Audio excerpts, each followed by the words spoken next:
Yes, Honorable First Member for Vacoas-Phoenix.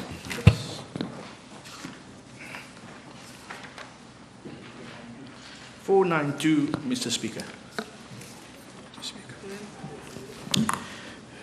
Mr. Deputy Speaker, sir, with your permission, I shall answer this question in the absence of the substantive minister. Thank you. In reply to PQB 304 on 8 April 2025, the substantive minister informed the House that Maurice Stratégie employed 28 officers since its creation. Following the departure of 2 officers on 25th April and 2nd of May, Mauritius Stratégie now currently employs 26 employees. As regards Part A of the question, the total monthly expenditure incurred on the salaries and other benefits to the employees for the month of April 2025 stood at 2,576,314. It is to be noted, Mr. Deputy Speaker, sir, that Maurice Stratégie has not hired the services of any consultant. With regard to Part B of the question, I am informed by Maurice Stratégie that the Executive Director holds a BSc Honour in Economics and Finance from the University of Mauritius and a MSc Economics and Development Economics from the University of Nottingham in England. The Executive Director has been appointed on a contractual basis for a period of 3 years with effect from 9 September 2024. He earns a monthly salary of 312,000 rupees and draws the following benefits: A, car allowance of 20,000, traveling allowance of 20,000, and mobile phone allowance of 2,000. Supplementary. Yeah. Can the Honourable Minister inform this House with regard to this Executive Director and Maurice Stratégie? Is it still a feasible strategy to have Maurice Stratégie, in as much as it should have been an independent think tank for government, in as much as no such report or documents have been produced and we are not aware of what they have been doing for all these months? As regards the first part of the question, Mr. Deputy Speaker, sir, you would appreciate that I'm not the substantive minister, and it is for the substantive minister to decide whether this Maurice Stratégie has still a raison d'être. With regard to the second part of the question, I am informed that Maurice Stratégie has submitted 17 reports and research papers since its creation. Okay, thank you. The Honorable Second Member for Flag-Bolakai. Yes, Mr. Deputy Speaker, sir. B493, s'il vous plaît.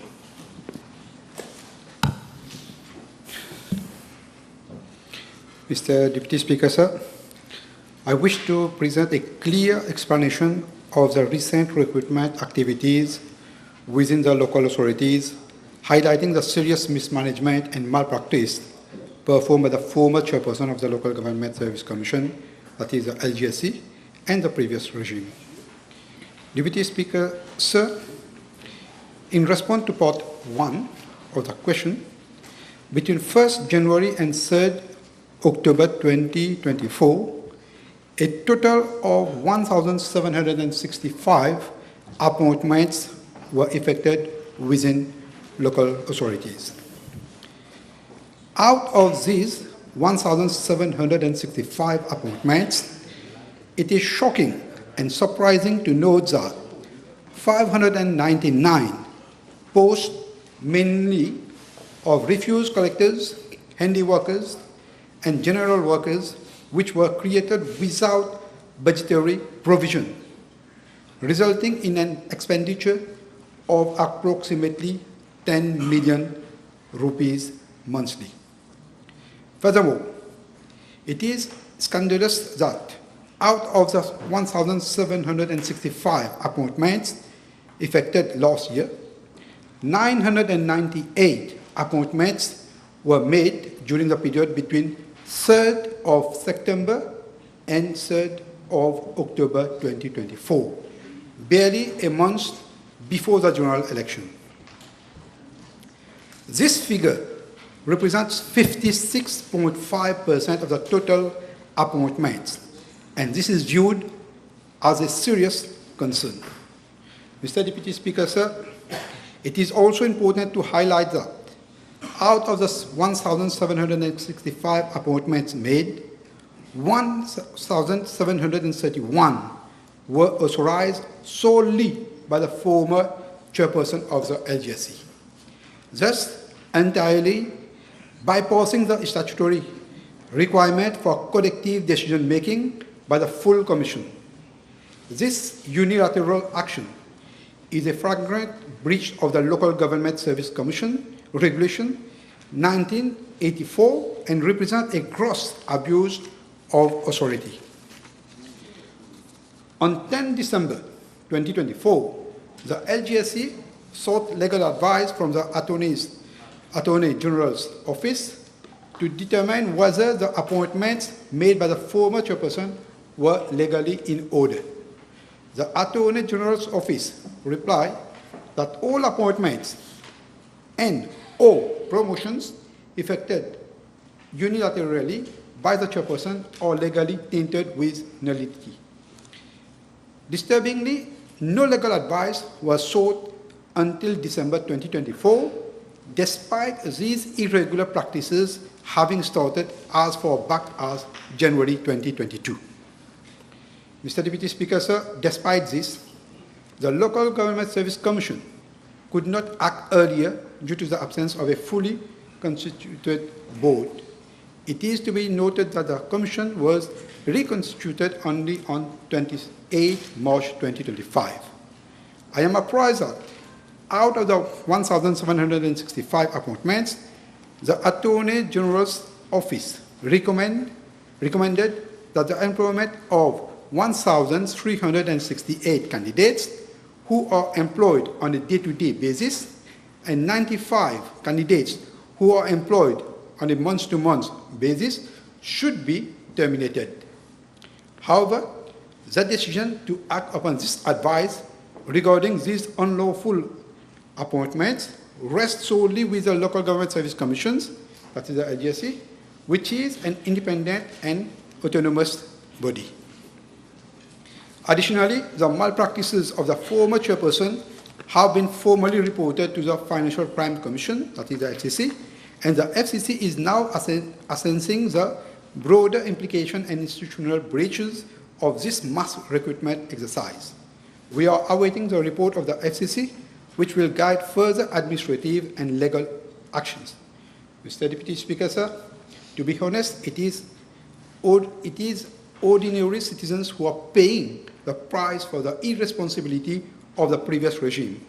Resources meant for essential services such as waste collection, street lighting, and community services were diverted to fund politically motivated and unlawful appointments. This government will not tolerate such abuses. We are committed to restoring integrity and accountability in all recruitment processes. Thank you. B494, Honorable Dr. Mrs. Talu is not in the House, so I take it there will be a written answer for that question, since the question has not been withdrawn. So now I call B495. Honorable. Please, Mr. Deputy Speaker, sir, B495. Mr. Deputy Speaker, sir, I'm informed that the region of Boulodrome-Black River has been declared as a high-risk flood-prone area by the Land Drainage Authority. The LDA has recommended that the project flood mitigating measures at Boulodrome-Black River be implemented by the Drain Infrastructure Construction Limited at Bois d'Oiseau and Avenue Boulodrome with a view to mitigating flooding in that region. The detailed design has already been finalized and approved by the LDA. Mr. Deputy Speaker, the project is estimated to cost some 232 million, and I'm informed by the DICL that the draft bidding document for the construction works has already been prepared and same would be launched once funding is made available. Mr. Deputy Speaker, sir, the project is expected to start during the course of the next financial year, subject to availability of funds. And the next question, the honorable second member for Belle Rose Carbone. B496, merci. Mr. Deputy Speaker, sir, I have been made aware of the deplorable state of the Beau Séjour Community Center. I wish to thank the honorable member for the pictures forwarded to me on same. I am informed that procedures for renovation works at the Beau Séjour Community Center have been initiated by the Sugar Industry Labour Welfare Fund. The works inter alia comprise replacement of tiles in the hall and kitchen. Cabinets have also been fixed in the kitchen. I'm apprised by the Sugar Industry Labour Welfare Fund that lights have been installed in the shelter found in the yard of the community center. Mr. Deputy Speaker, sir, I wish to inform the House that most infrastructures falling under the purview of the Ministry of Gender Equality and Family Welfare, be it community centers, social welfare centers, or women empowerment centers, have remained idle since the last 10 years, depriving the community of these facilities. I am glad to inform the House that these infrastructures are being made operational since this government took office. The Canlabou Women Empowerment Center is now operational since 8 March this year. Furthermore, the Richelieu Women's Empowerment Center is in operation since 22nd March 2025. The reopening of the Triolet Women Empowerment Center is being envisaged. Other infrastructures falling under the purview of the ministry will be made operational subject to the availability of funds. Yes, Je vous remercie, Monsieur le Vice-président. Je remercie également, au nom des habitants de Beau Séjour, de résidence Beau Séjour, je tiens à exprimer ma gratitude à la ministre pour cette rénovation. La ministre pourrait-elle indiquer à la Chambre si cette rénovation implique la fermeture complète du centre et si oui, si son ministère prévoit des solutions alternatives pour garder les habitants en activité. Merci. Monsieur le Deputy Speaker, à ce stade, ces informations ne sont pas disponibles. The honorable third member for Rivière-des-Anguilles, suivant. Thank you, Mr. Deputy Speaker, sir. B497.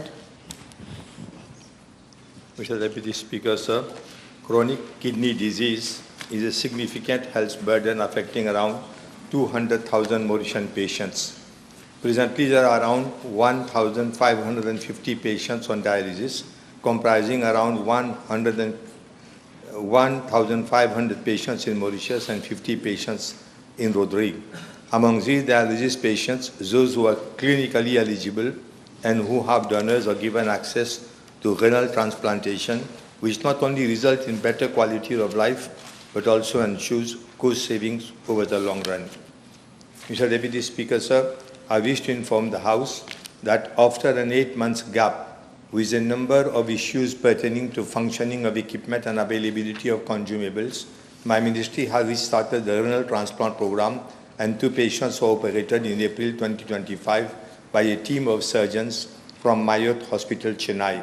My ministry has also simultaneously established a number of partnerships with renal transplant surgeons comprising the Mauritian diaspora experts and non-Mauritians working in United Kingdom and India to impart the necessary training to our health professionals, as well as conduct renal transplant cases in Mauritius. These include Professor Nizam Mahmood, who has previously been assisting the renal transplant program, and Professor Derek Manas, amongst others. My ministry is now arranging for a different team to come to Mauritius every 4 to 8 weeks to carry out 3 to 4 transplant cases over a period of 1 week. The forthcoming team, which is expected from Mauritius Hospital, Chennai, in June 2025, will carry out 3 cases of renal transplantation. With regard to Part B of the question, I am informed that for urgent cases of renal transplant, protocols are in place at hospital level for the workup of patients and donors. The procedures involve urine and blood testing as well as radiological and cardiac investigations prior to the surgical interventions. In addition, the renal transplant immunology laboratory at Victoria Hospital, with the assistance of a team from Guy's Hospital, United Kingdom, has been upgraded to the latest standards. The nuclear medicine department is now also fully functional to carry out advanced renal function tests on the donor. I am further informed that for non-urgent cases, kidney transplant surgery from living donors is an elective procedure and needs full evaluation of both the donor and the recipient. Moreover, full workup and follow-up of donors and recipients are done by medical and nursing staff of my ministry through Central Health Laboratory, nephrology units, dialysis units. Therefore, patients are listed in order of priority for the next visiting foreign team to carry out the renal transplantation. Yes, Are there any campaigns being carried out by the ministry to raise public awareness and with a view to boosting organ registration, donation? Well, the NCD, the National, the Non-Communicable Diseases Department has undertaken the work, and we are doing it. With regard to B498 and B499, in view of the absence of Honorable Tanu, I take it the Honorable Ministers will circulate as written answer. So now we go to B500. Honorable Kiran. B500. Mr. Deputy Speaker, sir, with regard to part A of the question, I am informed that all prostate cancer patients in Mauritius are referred to the new cancer center for treatment. The number of patients with prostate cancer registered in the Department of Oncology at the new cancer center from 2020 to date is 714. I am further informed that there are currently 12 medical oncologists and 1 hematological oncologist, that is, doctor who deal with blood cancers, for example, leukemia, posted as a new cancer center. The latter also attends regional hospitals to conduct follow-up on patients who have completed their treatment on blood cancers. I am also informed that there are around 10 experienced and trained general surgeons with urology skills posted in all regional hospitals and new cancer center for the surgical management of prostate cancer. Concerning part B of the question, as all other non-communicable diseases, the burden of cancer and particularly prostate cancer have increased over the years. The mortality to incidence ratio of prostate cancers have decreased over time, indicating that less patients are dying of the disease compared to the new cases being diagnosed. This is due to a better cancer care management, including early diagnosis and fast and modern therapeutic services. Accordingly, for the period 2000 and 2024, 1,731 deaths have been registered in relation to prostate cancer. I wish to inform the House that yesterday I met a group of oncological surgeons from Max Super Hospital, and I will also be receiving a group of surgeons from Birla Hospital on Thursday morning regarding their willingness to assist in oncology surgery training and bilateral collaboration between India and Mauritius, as well as in the proposed setting up of a urology department in Jawaharlal Nehru Hospital. Mr. Deputy Speaker, sir, I wish to inform the House that my ministry will leave no stone unturned in our fight against prostate cancer. My ministry has implemented targeted health sensitization campaign to address modifiable risk factors for prostate cancer, focusing on diet, smoking, obesity, and physical activity. In addition, public education initiatives are also being held with a view to promoting a balanced diet rich in fruits and vegetables while discouraging excessive consumption of red and processed meats. Furthermore, community-based programs are also ongoing to encourage regular physical activity through wellness clubs and local fitness initiatives, and to combat obesity through nutritional counseling in primary health centers and routine body mass index monitoring. Yes.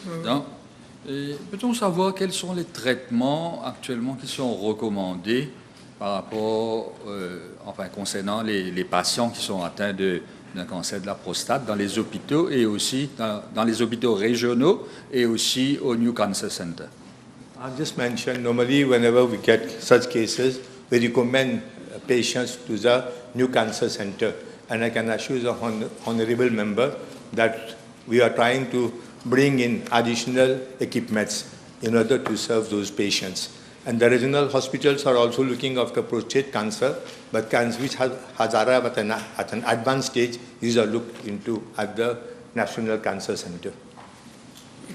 Vice-président, une autre question. Vu le nombre croissant de cas détectés de cancer de la prostate à un stade avancé, le ministre ne pense-t-il pas, il en a parlé dans sa réponse de campagne de communication, mais ce que je veux dire, moi, ce sont des campagnes à intervalles réguliers pour sensibiliser, conscientiser, principalement les hommes à partir de la tranche d'âge de 45 à 50 ans, à effectuer le test PSA. Beaucoup ne sont pas au courant, beaucoup ne savent pas qu'il faut, à partir d'un certain âge, effectuer le test PSA pour savoir si on est atteint ou quel est le degré de cancer de la prostate.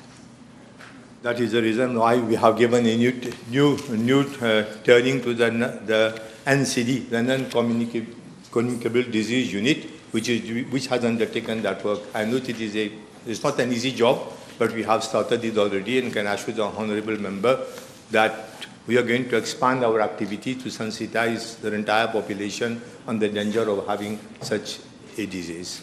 Next question. You have been answered. The question has been answered. The third honourable member for Rivière-des-Orgues. Thank you. B501. Thank you. Mr. Deputy Speaker, sir, first let me thank the honourable member for this timely question. I am informed that no audit exercise has been conducted to ascertain compliance by companies to have at least 3% of their workforce with persons with disabilities as provided under Section 13 of the Training and Employment of Disabled Persons Act 1996, amended 2012, for the last 10 years. The Training and Employment of Disabled Persons Board, which is the parastatal body operating under the purview of my ministry, has for main objectives to provide training and ensure the employment of persons with disabilities. According to records available, there are only 527 persons with disabilities who are registered with the board, looking for an employment or training. Moreover, only a few companies, that is 900, are registered with the board. Moreover, the Housing and Population Census conducted by Statistics Mauritius in 2022 revealed that only 6,009 persons with disabilities were currently part of the workforce. Mr. Deputy Speaker, sir, I have been informed that the Protection and Promotion of the Rights of Persons with Disabilities Act, which was passed last year in the National Assembly, proposes a new modified employment quota system.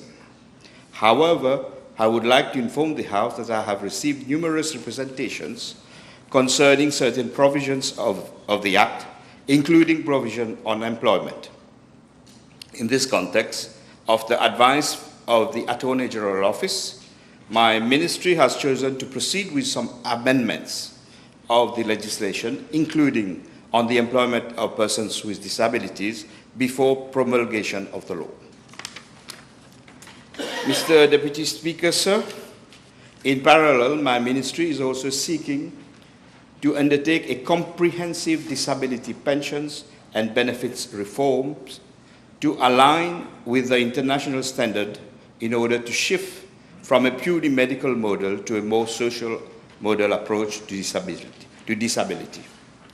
This includes the restructuring of the current disability assessment panel so that disability evaluation account for both functional limitations and social barriers. With this new reform, there will be a multi-purpose one-stop assessment. As part of this broader reform, my ministry is also working on integrating the aspect of employability into the assessment process of persons with disabilities. Consideration will be given to empowering persons with disability to pursue a better quality of life through meaningful employment.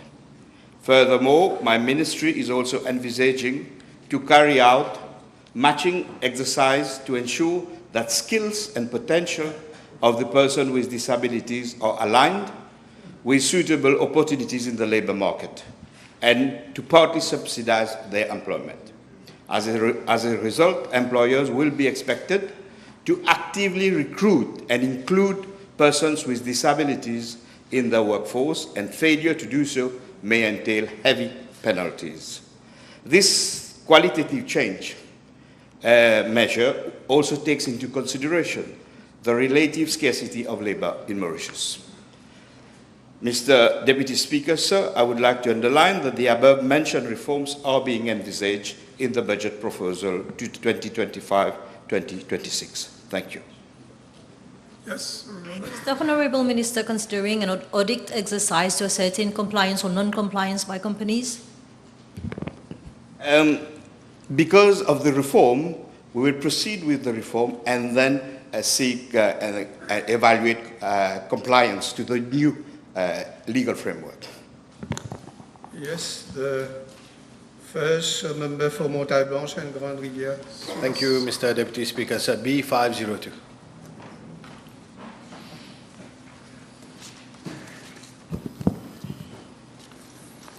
Mr. Deputy Speaker, sir, I wish to provide the House with the following details information regarding the mini-market, mini-traffic center at Bel Air. The project comprises the construction of a modern mini-traffic center equipped with the following facilities. A passenger terminal with waiting areas, ticketing booths, and washroom. 5 covered and linked bus stations, bus platforms, parking bays for bus and taxi, pedestrian access routes, and assorted infrastructure including lighting, signage, drainage system, landscaping, and a secure perimeter fencing, and CCTV monitoring camera.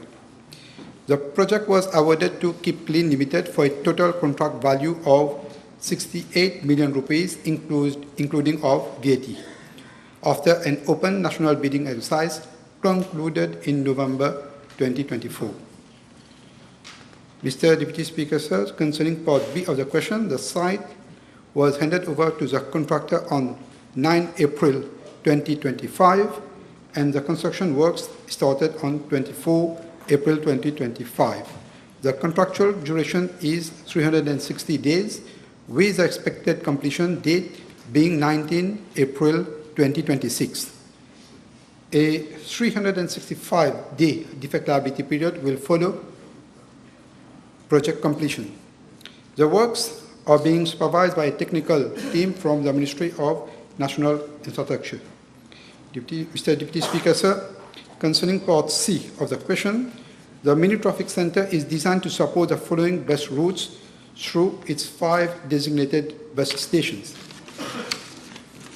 Bel Air flag to Saj Hospital, Bel Air Central flag to Port Louis, Bel Air Maber, Bel Air Couch-Militaire to Rosehill, Bel Air to Cupid. Thank you. Can the Honourable Minister see that Trou-de-Douce is probably on the outskirts and no transport is found there in relation to the bus route? This project has been for 5 bus stations. So for this additional one, we can liaise with the Minister of Land and Transport. Thank you. The Honourable Said Member for Bobassa-Chitikia. 503. Mr. Deputy Speaker, sir, as I stated during my intervention on the government program on 28 February 2025, the inter-college sports competition, more commonly known as Jeux inter-college, were more than just a sport competition. They serve as a platform for discovering young talents, fostering camaraderie, and instilling a deep sense of pride and belonging among our youth. Therefore, the revival of the inter-college sport competition is high on the agenda of my ministry.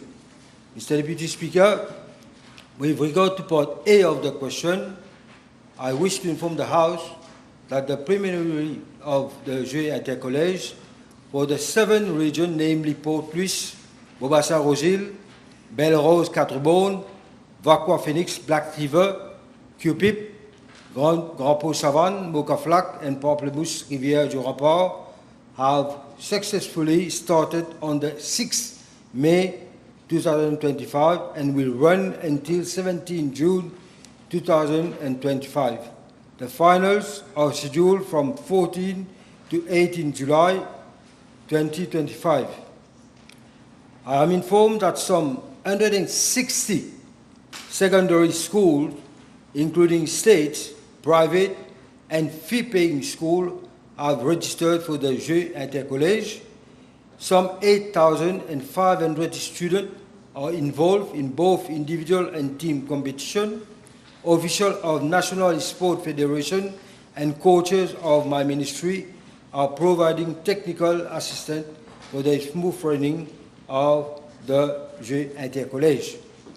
Mr. Deputy Speaker, with regard to part B of the question, I am informed that the 2025 edition of the Jeux Intercollèges will include the following sport disciplines: football, volleyball, badminton, table tennis, and athletics. Mr. Speaker, Deputy Speaker, the preliminaries are being held at various venues including stadium, sport complexes, and secondary schools.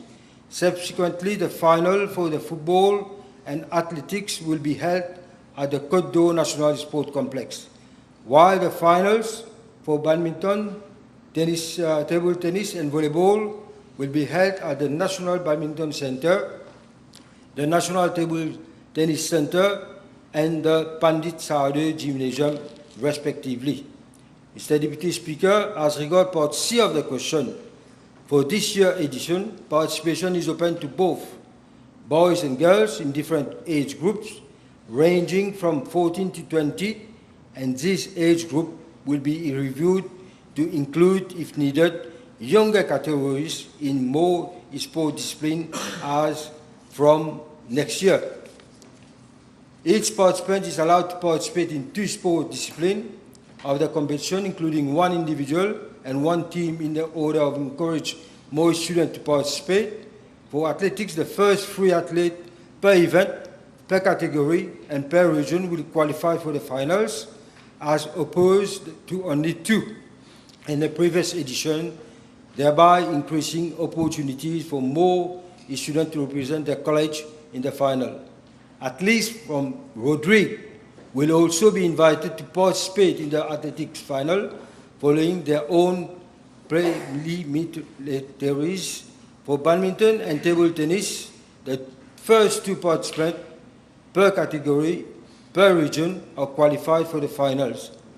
For football and volleyball, the winning team per category, per region, is qualified for the final. An overall champion of Jeux Intercollèges will be declared based on the cumulative points obtained by each college in the 5 sport disciplines during the finals. I wish to highlight that this formula has been introduced after consultation with all stakeholders. Monsieur le Vice-président, l'honorable ministre peut-il expliquer à la Chambre, et je me base sur une lettre qui a été adressée par le président de l'M3SA au Premier ministre lui-même, pourquoi, en effet, l'M3SA, comme le certifie la lettre, n'a pas été impliqué comme il se doit dans l'organisation de ces compétitions, se voyant même, comme je viens de le dire, obligé d'envoyer une lettre au Premier ministre exprimant leur mécontentement pour dénoncer la façon d'agir du ministère des Sports, hein, c'est la lettre qui le dit, je n'invente rien, et celui de l'éducation. Peut-on savoir pourquoi? Mr. Deputy Speaker, sir, as I stated in my reply, given that the board of the National Council for Sports in schools and universities was not yet constituted, my ministry provided technical support toward the organization of the competition. At a press conference on the 8th January 2025, whereat the Mauritius Secondary School Sports Association was present.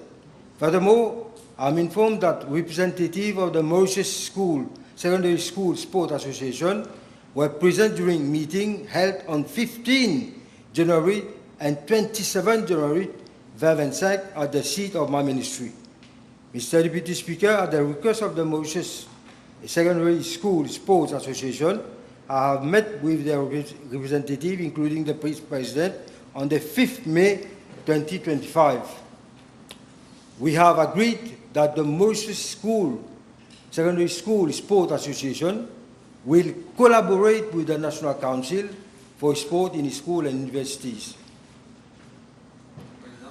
Je vais quand même, pour les besoins de la question, No, but this déposer... letter was addressed to the Prime Minister. I can't see how you get a copy of it and how Oh, you should handle Mr. it. Vice President, But please. it is a letter between the MSSA and the Prime Minister. It's You are between these two yourself parties. a... No, but You it are is a letter- yourself a Yeah, this is politician. why I'm and you saying, know- because I'm you a know lawyer, well.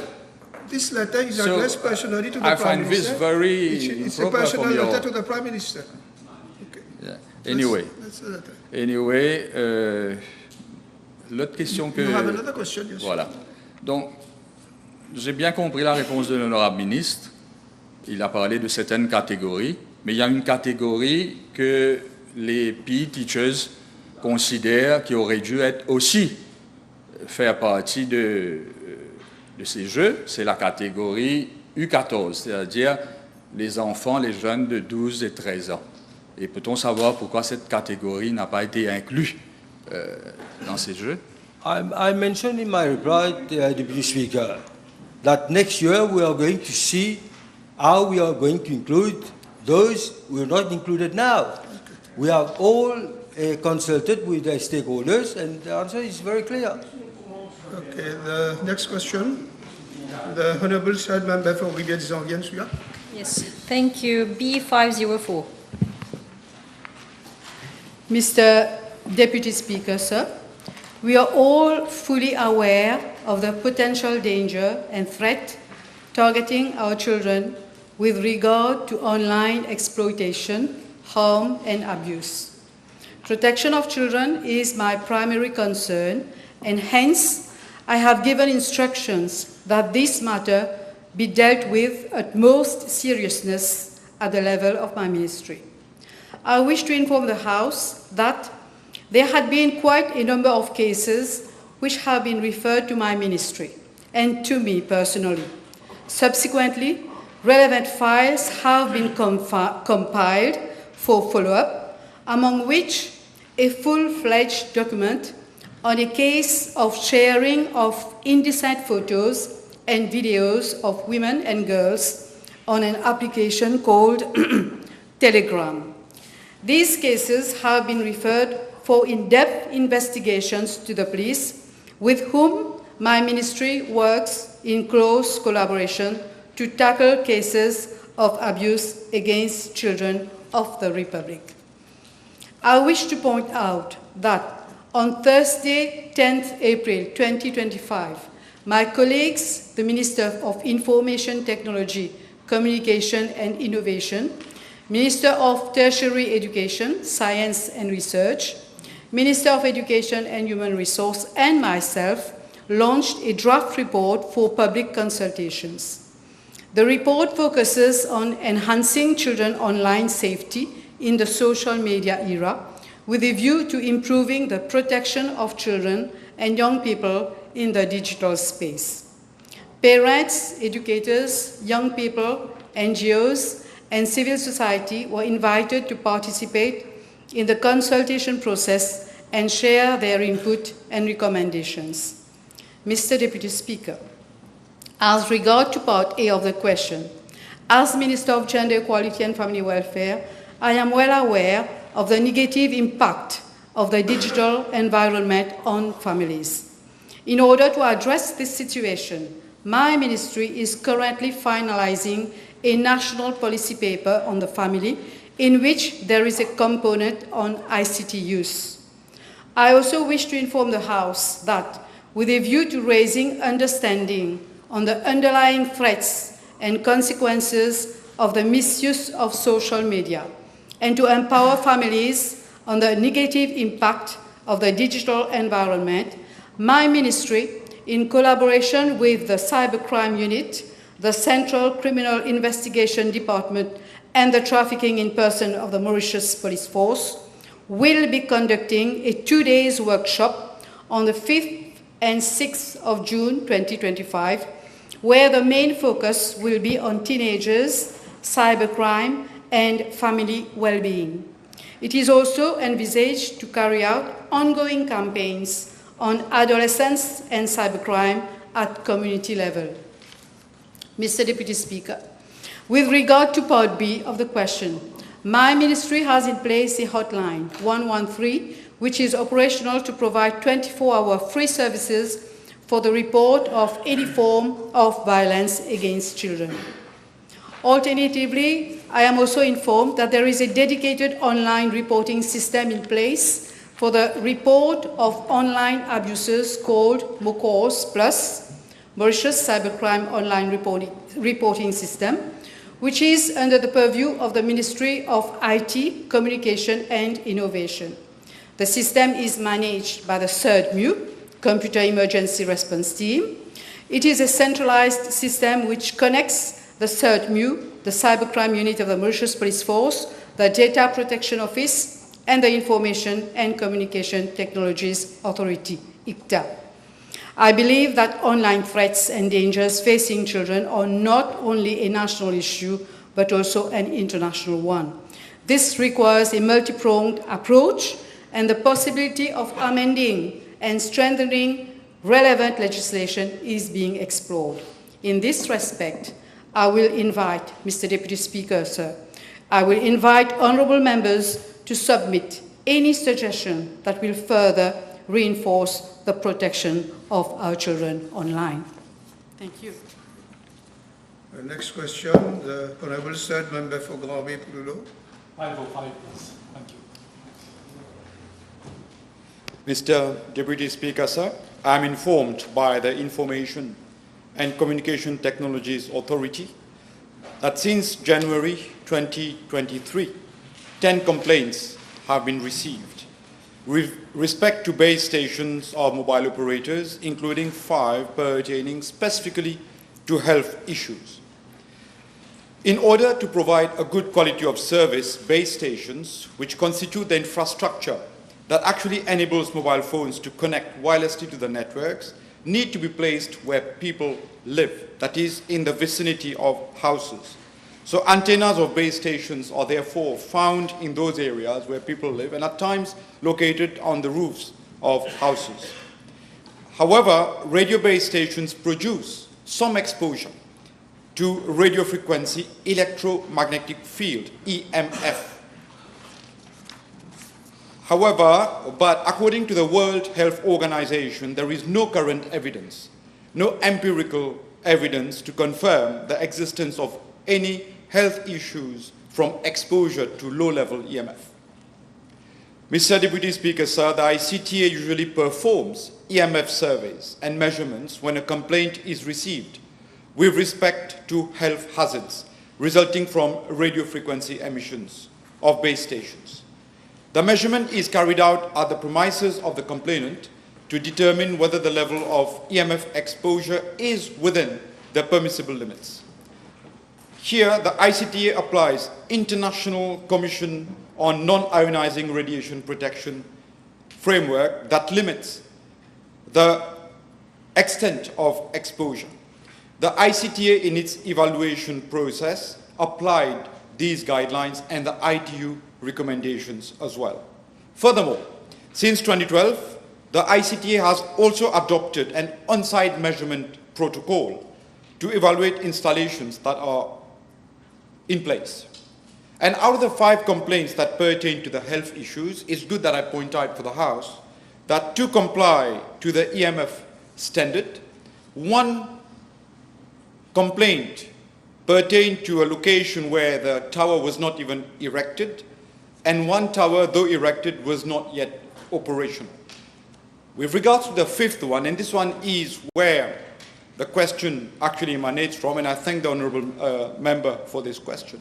With regard to the last one, a measurement was carried out in August 2023, and that test revealed that the operator was not compliant with the provisions of the EMF safety standard.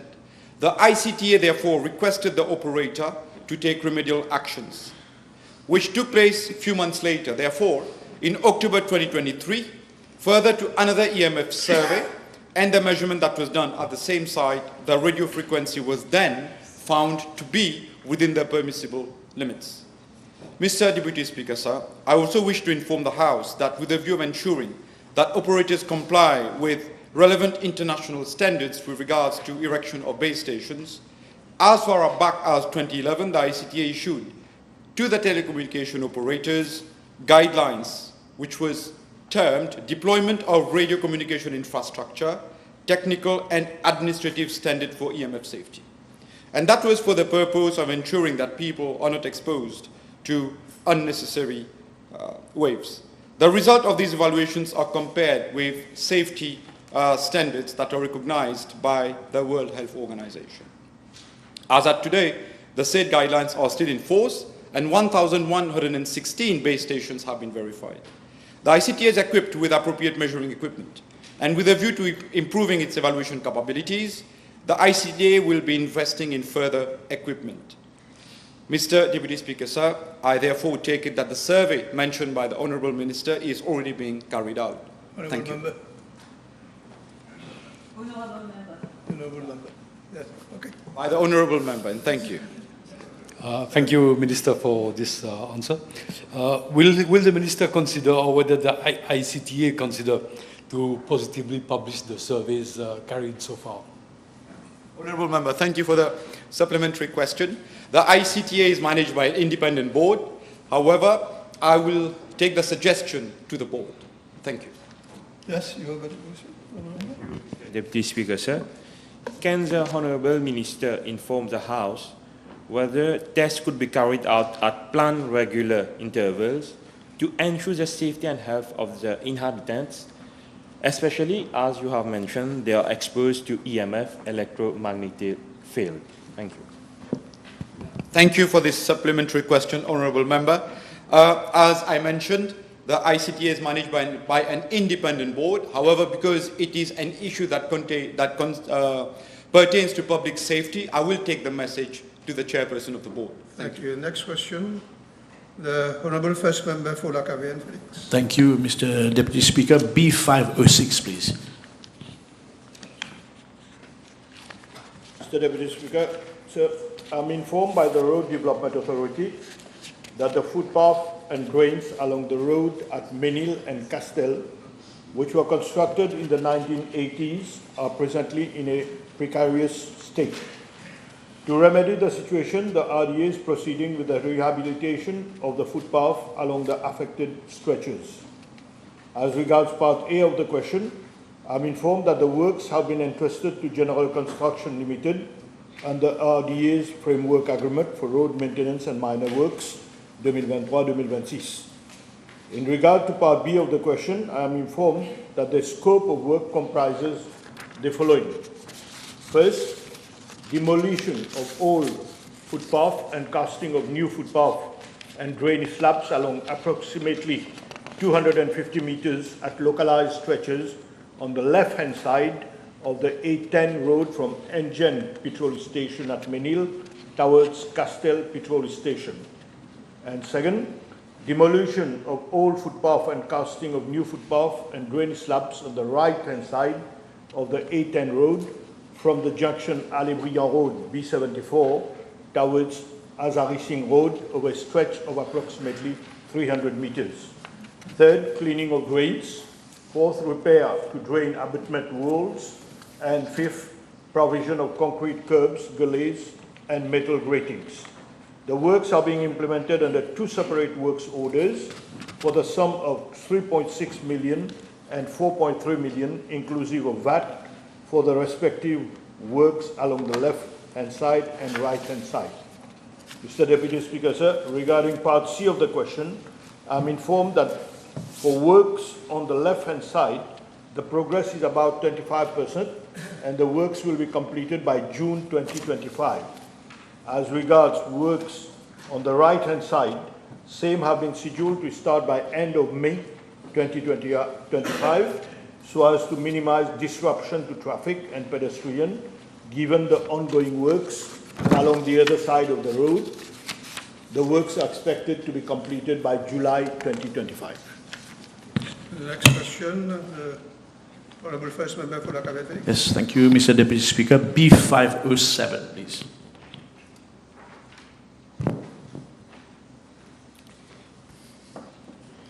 Mr. Deputy Speaker, sir, I wish to inform the House regarding the factual financial situation of the Municipal Council of Vacoas-Phoenix with specific reference to the current budget deficit, the status of the pension fund for council employees, and the underlying reasons for these deficits. With regard to Part A of the question, Mr. Deputy Speaker, sir, for the financial year 2024-2025, the Municipal Council of Vacoas-Phoenix submitted an estimated expenditure of 598.6 million rupees to the Ministry of Finance. The budget estimate was based on the following three financial components.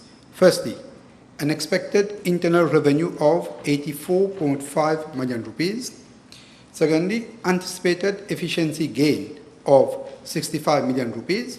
And last, requested granting aid of 449 million rupees from the Ministry of Finance. While the full granting aid was approved by the Ministry of Finance, it is regrettable to note that the projected efficiency gain, as estimated by the Ministry, did not materialize. Furthermore, the actual internal revenue collected by the Council amounted to 75.7 million rupees, regarding a 7% decrease compared to the previous year. This shortfall is mainly due to the overestimated revenue forecast by the Ministry of Finance. Following the mid-term budget review conducted by my ministry, as it is for all local authorities, it was confirmed that total actual expenditure has now increased to 664 million rupees, representing an increase of 18% compared to the previous financial year. Consequently, a revised budget deficit now stands at 139.2 million rupees. The main factors contributing to this budget deficit include the payment of the 14 months salary as legally required, salary increase due to the implementation of revised wage relativity structure and national minimum wage policy. A general increase in the cost of goods and services due to inflation, and last, the unbudgeted recruitment of 63 additional workers in September-October 2024, comprising 17 Junaren workers, 16 handy workers, and 30 refuse collectors. It is to be noted that while the Ministry of Finance granted clearance for these recruitments in December 2024, no additional financial support was provided. The Council was instructed to absorb the resulting expenditure through the anticipated efficiency gain, which, as stated, failed to materialize. Now, concerning Part B of the question, Mr. Deputy Speaker, sir, in addition to the budget deficit, the pension fund for the employees of the Municipal Council, administered by SICOM Limited, is also facing a significant deficit. In accordance with Section 5 of the Statutory Body Pension Fund Act, SICOM Limited carries out actuarial evaluation for the Council Pension Fund at intervals not exceeding 5 years. The latest valuation as of 31st December 2022 and submitted to the Council on 11 August 2023 identified a deficit of 348.3 million rupees. SICOM Limited has informed that the main reasons for this deficit in the pension fund are revised financial assumptions to better reflect anticipated economic and demographic trends. Second, lower investment returns than expected. Third, increase in salary and pension costs over the reviewed period. And fourth, the failure to implement earlier recommendations for timely cash injections into the fund has significantly contributed to the worsening of the deficit. To address the shortfall, the SICOM Limited has recommended the Council should increase the pension contribution rate to 24.05% and to undertake one of the following structured cash injection plan, either A, 5 annual installments of 81.6 million rupees, or 7 annual installments of 61.3 million rupees, or 10 annual installments of 46.2 million rupees.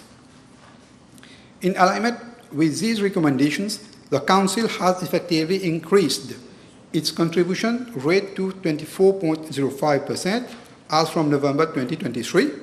Furthermore, a formal request was addressed to the Ministry of Finance on 12 October 2023, seeking the support for the necessary cash injection. Regrettably, no response has been received to date. Now, part 3 of the question, Mr. Deputy Speaker, sir. This situation is not isolated to the Municipal Council of Vacoas-Phoenix only. Similar pension fund deficit and financial constraints are being experienced across all the 12 municipal and district councils.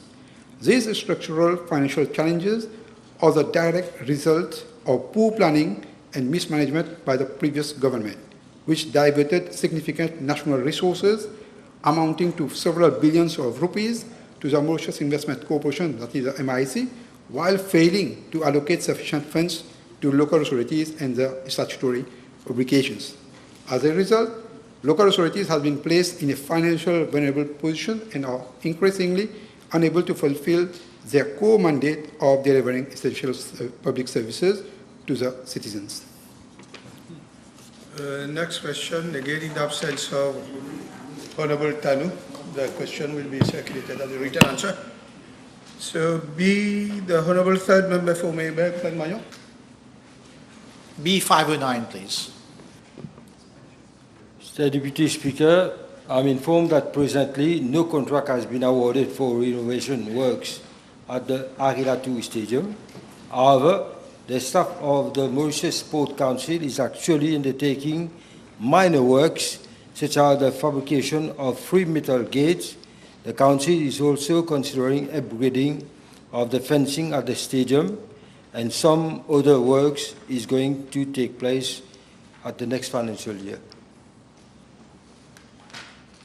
Yes, honourable members, the table has been advised that the following PQs have been withdrawn: B511, B519, B516, and B524. So the next question, Honourable Fourth Member for Holding. Mr. Deputy Speaker, sir, B510. Mr. Deputy Speaker, sir, I am informed by the Metro Express Limited that the light rail vehicles, LRV for short, have been designed as per international norms and standards with respect to onboard security and safety. All LRVs are fitted with anti-slip rubber flooring, which complies to the European standard DIN 51130, classifying anti-slip properties of floor coverings in wet conditions. Mr. Deputy Speaker, sir, I am further informed that since the start of its operation, Metro Express Limited has not received any complaints, nor any incidents have been reported with respect to slipping on wet floors on board the LRVs. Nevertheless, as part of its daily safety and security protocols, several measures have been put in place by MEL to enhance the safety of passengers on board of the LRVs, such as regular announcements for passengers to be cautious when it's raining and to hold on to the handrail, and frequent mopping of all the LRVs at terminal station during rainfall. Mr. Deputy Speaker, sir, in addition, any spillage on or wet floor condition on board the LRVs are properly cleaned and dried by the cleaning service provider, and regular cleaning is carried out throughout the operating hours as and when required to maintain the safe and secure environment for passengers. Yes, one question. Mr. Deputy Speaker, sir, I have myself witnessed a case where young women slipped on the wet floor last Wednesday. And I'd like to ask the Minister if he will consider to look at places where there is no shelter. It was raining last Wednesday, and there are places where no shelter. people get in with their wet umbrellas, so the floor was wet all through, and several persons slipped. I don't know if it's really non-skid, but people slipped, and one woman was injured and had to report to hospital. Was it inside the train or outside? Inside. Because what I'm told here is it is anti-skid. So, but then, like I said, it was not reported. So the male people may not necessarily be aware of it. But I will ask them to look into. Because what I have here, it is anti-skid according to European standard DIN 55130, which is not supposed to occur because it is rubber-based. So I'm a bit You will look baffled into as the well. matter. Yeah. Thank you. And at places where there's no shelter, like Place d'Armes, so people are waiting in the rain, so that... We'll look into. Thank you. The Honourable Third Member for Galway-Pulido. No, sorry. 512. Mr. Deputy Speaker, sir, I am informed by the Road Development Authority that in the context of the construction of new roads, an exception as provided under sections 18 and 28 and Part B and Part C of the 5th Schedule of the Environment Protection Act 2002 is usually solicited the project satisfy the two criteria set out under the Act, namely that the project is required in the national interest and for the economic development of Mauritius. Accordingly, the RDA proceeds as follows. A preliminary identification for environmental implications is carried out during the concept stage. B, during project development, the scope of works is sent to the Ministry of Environment, Solid Waste Management and Climate Change for advice or request for exemption. C, if no EIA is required, an environmental protection management plan is still prepared by contractor at construction stage. D, if an EIA is required, the RDA applies for an exemption under the EPA. If so required, the EIA is prepared and submitted to the Director of Environment for the due process. E, the RDA seeks the necessary authorizations from the relevant authorities prior to implementation and complies with the list of conditions imposed. And F, management and monitoring plans are submitted to the Director of Environment. Mr. Deputy Speaker, sir, I am informed by the RDA that from 2019 to 2024, it has implemented some 38 major road projects. According to the RDA, 30 projects did not warrant an EIA in line with the 5th Schedule of the Environment Protection Act 2002, and 8 projects were EIA exempted by the Ministry of Environment, Solid Waste Management and Climate Change. These projects are, first, Cap Malere Bypass, second, construction of A1, A3 Link Road, third, reconstruction of Jumbo Phoenix Roundabout, fourth, construction of Verde Bypass, fifth, La Vigie, La Brasserie Beauchons Link Road, 6, A1 M1 Bridge, 7, flood mitigation measures at Anse-Zoncé, and lastly, interchange construction and improvements along M3, A14 corridor at Eben. Mr. Deputy Speaker, sir, regarding the construction of the flyover on motorway M1 at La Vigie, which forms part of the broader La Vigie, La Brasserie Beauchons Link Road project, an EIA exempt undertaking was obtained from the Ministry of Environment, Solid Waste Management and Climate Change on 10 July 2018. Following a new government policy aimed at replacing roundabouts on motorways by flyovers to improve traffic flow, the proposed roundabout at La Vigie was substituted with a flyover. According to the RDA, this modification in design did not necessitate a new EIA exemption, and the existing exempt undertaking was applicable. Nonetheless, an EIA report was prepared by the contractor and submitted to the Ministry of Environment, Solid Waste Management and Climate Change only on 10 April 2025 for review.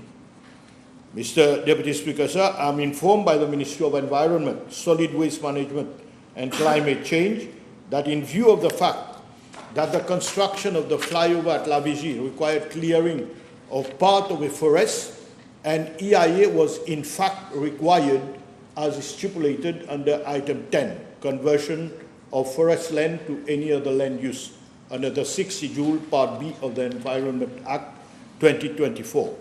Similar discrepancies have also been reported by the Ministry of Environment, Solid Waste Management and Climate Change in respect of other projects such as construction of the Flic-en-Flac bypass. In view of the conflicting reports and the seriousness of the matter, I personally requested the RDA to unreservedly consult the Ministry of Environment, Solid Waste Management and Climate Change prior to undertaking any major road project. Any exemption, if applicable, should be obtained prior to the commencement of works in line with the provisions of the law. On the other hand, if an EIA is warranted, the RDA shall do needful as directed by the Ministry of Environment, Solid Waste Management and Climate Change. Mr. Deputy Speaker, sir, I wish to reassure the House that under this government, our pursuit for a modern and state-of-the-art road infrastructure will not be at the cost of the environment. Thank you. Thank you. The next question, the Honourable Third Member for Mayback. Mr. Deputy Speaker, sir, B513, please. Mr. Deputy Speaker, sir, the Taxi Operators Welfare Fund was established on 11th June 2021 by an Act of Parliament following several requests made by the taxi operators for such a fund which could promote the advancement and welfare of taxi operators and their family, I am informed. Mr. Deputy Speaker, sir, with regard to part A of the question, I am further informed that as at date, out of the 7,249 taxi operators, 6,125 have already registered with the fund, and the amount collected stands at 47,551,000 rupees. I must point out that although the fund came into operation in June 2021, payment of contributions was made effective only as from March 2022. The expenses incurred as at date by the fund since its implementation amount to 6,238,000 rupees, 208.32 cents. Mr. Deputy Speaker, sir, as to part B of the question, every holder of a taxi license, other than the holder of a taxi license who employs a full-time taxi driver to operate his taxi, his or her taxi, and a full-time driver shall, on commencement of this Act, be deemed to be registered with the fund as a taxi operator and make a monthly contribution of 300 rupees to the fund in accordance with Section 11 and Section 12 of the Taxi Operators Welfare Fund Act. According to Section 26 of the TOF, TWF, the Taxi Operator Welfare Fund Act, the NLTA shall not renew a public service license, service vehicle license, in case a taxi operator fails to pay the one-off entrance fee of 200 rupees or the annual contribution to the TOF, as the case may be. As regards part B of the question, I must point out that the proposal put forward by the Honourable Member may have various implications which need to be carefully examined. At this point in time, no amendment is being envisaged in this respect. Mr. Deputy Speaker, sir, as to part C of the question, I am informed that a medical grant program has been designed to provide financial assistance for medical expenses. The taxi operator would need to have a valid public service license and present a medical certificate from a national hospital or a registered clinic certifying that the taxi operator will be unfit for duty for at least 2 weeks. In addition, the taxi operator would need to be compliant with the fund and should not have benefited from the same scheme within 5 years. Furthermore, I am informed that the taxi operator is eligible to a daily subsistence of 389 rupees, up to a limit of 12,075 rupees per month for a maximum of 3 months to cater for medical expenses. As at date, 74 taxi operators have benefited from the medical grant program to the tune of 1,793,409 rupees. Thank you. Thank you. Next question, the Honourable Third Member for Grand-Bay-Pueblo. 514, please. Thank you.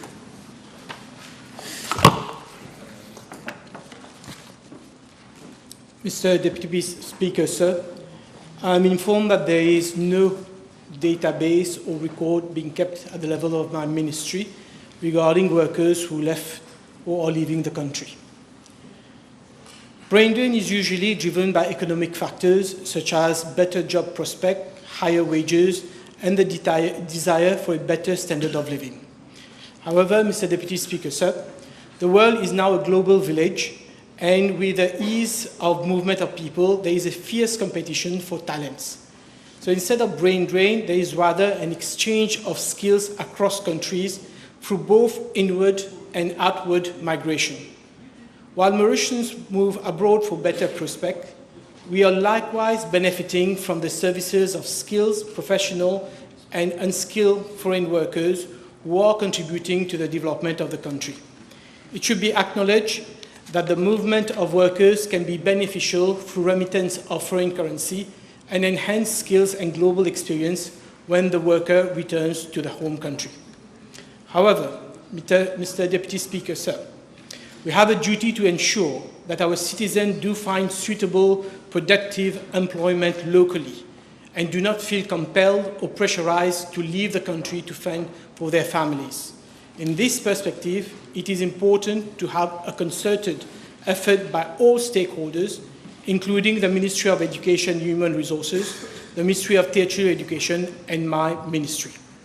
As far as my ministry is concerned, Mr. Deputy Speaker, sir, the following measures are being implemented to promote employment in the country and retain local talents. First, reskilling and training programs for the unemployed in collaboration with educational and training institutions, as well as the business community, to facilitate the employment of youth, women, and to address the needs of the labor market. Secondly, the job preferences of unemployed youth are being assessed so that the necessary employability enhancement program may be offered to them to meet their aspiration. Thirdly, we are reviewing the legislations to ensure the best interests of workers and promote fairness and equal opportunities. And fourthly, we are working on the improvement of the salary structure and provisions of better working conditions. Okay, the next question, the Honourable Second Member for Grand-Bay-Pueblo.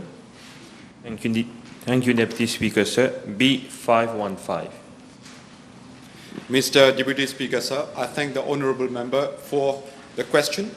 I am informed by the Mauritius Post Limited that as at 30th of June 2024, accumulated losses stood at 1.5 billion rupees and pension deficit at almost 2.6 billion rupees. Moreover, the latest internal audit report has indicated that more than 60 post offices are making losses. Mr. Deputy Speaker, sir, in regard to the measures being envisaged to redress its financial situation, the Ministry of Finance had, on the 3rd of March 2025, requested that Mauritius Post submits a turnaround plan. The said plan has been approved on April 21, 2025, and by the current Board of Directors of Mauritius Post. Same is now at discussion stage with the Ministry of Finance. Since the turnaround plan is under discussion, it would not be appropriate that I disclose the contents thereof. However, I can mention key pillars of the plan.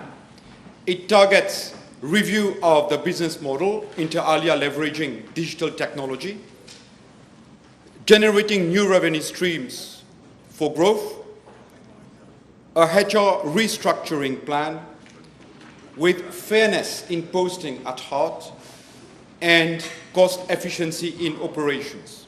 It should be noted that the MSM administration used posting of post office as a sword of Damocles on the heads of people.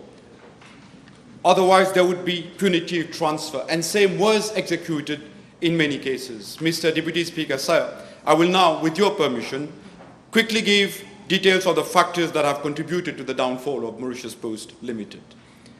Staff costs represent 83.29% of the total cost of Mauritius Post. And there has been, notwithstanding its financial loss since 2020, 236 additional recruitments made. And this was done without any business plan review, which implies that 25% workforce was added without even understanding whether the current workforce was adequate or not to deliver services. There is also severe competition, obviously, from other companies, and there has been an ascendance of emails over letters. But the Mauritius Post did not adapt itself to the disruption in the industry. Further, there have been malpractices that have accelerated the degeneration of the financial situation of Mauritius Post. A case in point is a loss of 600,000 rupees, a theft of 600,000 rupees by a subcontractor named Progard, and that money has not yet been recovered. And the same company, as mentioned, bags an abusive contract of 1.2 million rupees per month, for even when services are undelivered. That was actually mentioned. So there have been abuses in terms of the tendering process and nugatory expenditure. Mr. Deputy Speaker, sir, while all this was happening, the ex-minister was still busy identifying new spots for new post offices to be established. Again, without an assessment of the current level of the number of post offices and the services. So this led to dissatisfaction of customers and employees. A full revamping of the situation, Mr. Deputy Speaker, sir, is therefore imperative, and I'm sure the new board, as appointed, will do needful. Thank you. Thank you. You have one supplement? Yes. Can the Honourable Minister inform the House whether proper tendering practices have been followed as per public sector procurement guidelines or those approved by the board with respect to telecommunication services that Mauritius Post Limited uses? Thank you, Honourable Member, for the supplementary question. There have been cases where the practices are a little bit grey, in the sense that once a tender is approved, there have been changes even in the supplier, or there has been a split of the contract after allocation of the contract. And this has been done by the Finance Department. Therefore, the board, once appointed, they will look into this matter and actions will be taken where they need to be taken. Thank you. With regard to B517, Honorable Jival is not in the House, so we'll have it as a written answer.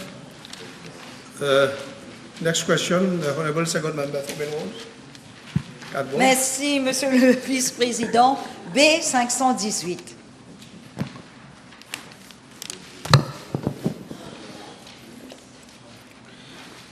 Mr. Deputy Speaker, sir, with regard to the question on fencing and lighting facilities at Junaren Children's Playground, I wish to inform the House as follows. The existing chain-link fencing was dismantled in November 2024 due to severe rusting. The Municipal Council of Katbon has approved the replacement with a more secure fencing fence. Installation works, including new poles and repainting of the boundary wall, are already ongoing and are expected to be completed by the end of May or early next month, 2025. As for lighting, no prior provision had been made. However, following a formal request from my ministry, the Council is considering the installation of 2 lighting points after the approval at its next meeting. These lighting works are also planned to be completed by early June 2025. The total estimate cost for fencing, wall repainting and lighting is approximately 160,000 rupees. My ministry is closely monitoring the project to ensure timely completion. Yes, Honorable Ortiz. Je vous remercie, Monsieur le Vice-président. Would the Minister inform the House what immediate safety measures have been taken while fencing and lighting works are pending, and which contractor has been assigned to carry out these works? Thank you. Mr. Deputy Speaker, sir, to ensure children's safety during the fencing and lighting works, the Municipal Council Welfare Department conducts regular site inspection to maintain the safety and the cleanliness. And while the maintenance work are being carried out by the council own in-house, and no external contractor has been appointed. Last one. Last one. Thank you, Mr. Deputy Speaker. Would the Minister inform the House when was the Junaren Children Playground inaugurated, and why were lighting facilities not installed at that time to ensure the safety of the children using the space? Thank you. Mr. Speaker, Mr. Deputy Speaker, sir, the Junaren Children Playground was inaugurated in 2016. And at that time, no lighting facilities were installed, and for 9 years, no action was taken to address this safety concern. This shows a lack of planning and attention to safety standards by the previous government. In contrast, my ministry has now formally requested the installation of lighting, and the Municipal Council is actively considering adding 2 lighting points to ensure the safety and security of the children and the family using the playground. I'm sure that your council will look into it as a priority. The next question, Honourable Third Member for Popular Voices, Trioni. Mr. Deputy Speaker, sir, B520.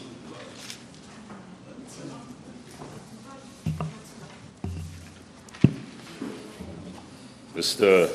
Deputy Speaker, I will seek your indulgence and that of the House because the reply is rather lengthy. Mr. Deputy Speaker, the European Union has, under its Global Climate Change Alliance Plus flagship initiative, entitled Supportive Climate Smart Agriculture, funded 2.4 million, approximately 120 million rupees for the period 2016-2020 to support climate smart agriculture in Mauritius. The projects aim at increasing the resilience of smallholders to climate change by improving the capacity towards developing and sustaining climate smart agriculture practices. The project was broken down into 4 grant contract actions to be implemented by the different institutions, namely A, the University of Mauritius for the transformation of Bel Air into a climate-smart agriculture village for climate resilience, food security, and poverty alleviation of its farmers. The project basically used a research approach to transform Bel Air coastal area with high production of onion, tomato, and other cash crops on sandy soil into a climate-smart agriculture village with innovative techniques of irrigation to be adopted to address water shortage at the cost of 301,695 euros. B, the Mauritius Chamber of Agriculture for the transition towards agroecological climate-resilient food cropping systems in Mauritius, a research-based project which involved networking of vegetable growers, diagnosis of current cropping systems, innovation tracking, theoretical formalization of agroecological systems, implementation of redesigning systems, and assessment and knowledge dissemination at a cost of 310 euros. C, the Commission of Social Security, Rodrigues Regional Assembly, for the adaptation of smallholder farmers to climate change in Rodrigues with the setting up of integrated organic chili farm at Montagne du Sable and a lime and honey farm at Anse Ali at the cost of 1 million euros.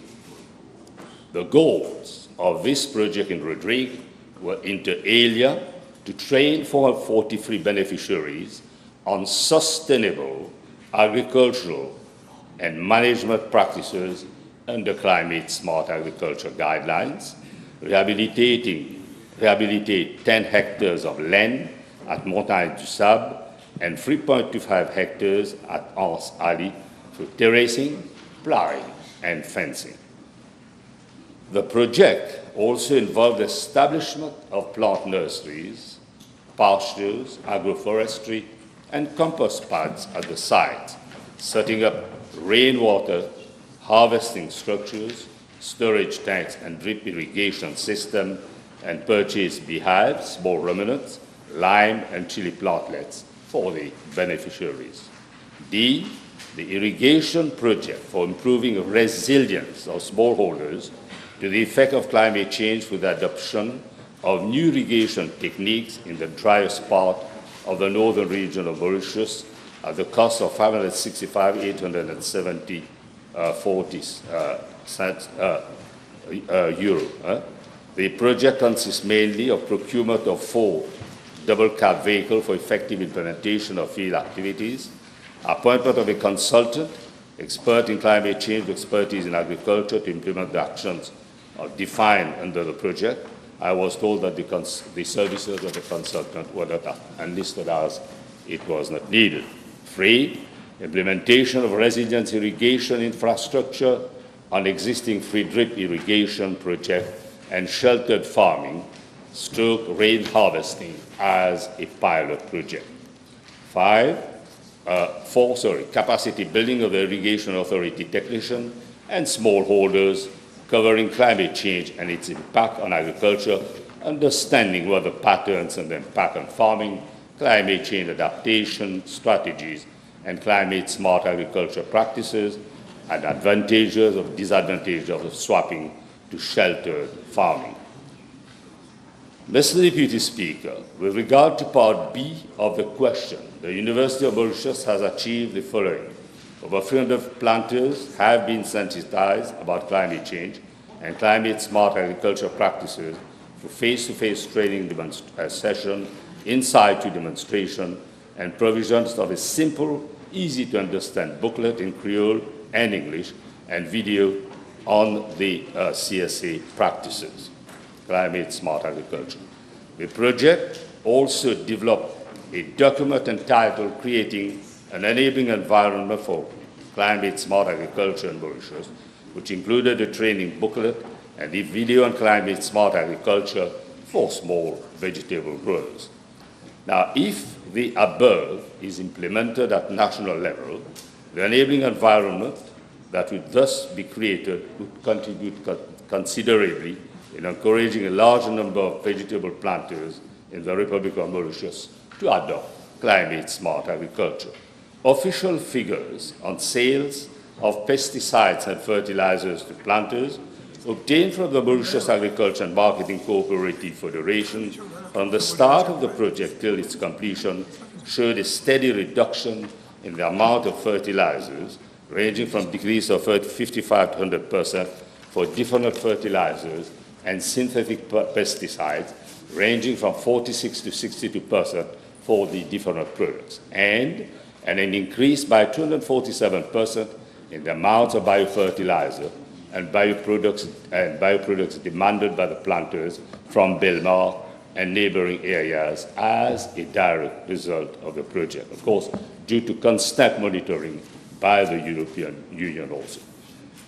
Now, with regard to the project implemented by the Chamber of Agriculture, I'm informed that 7.5 million rupees of various equipment has been provided to producers to help them in this transition, and training and accompanying measures have been provided to 150 trainers with regard to the reduction in pesticide use.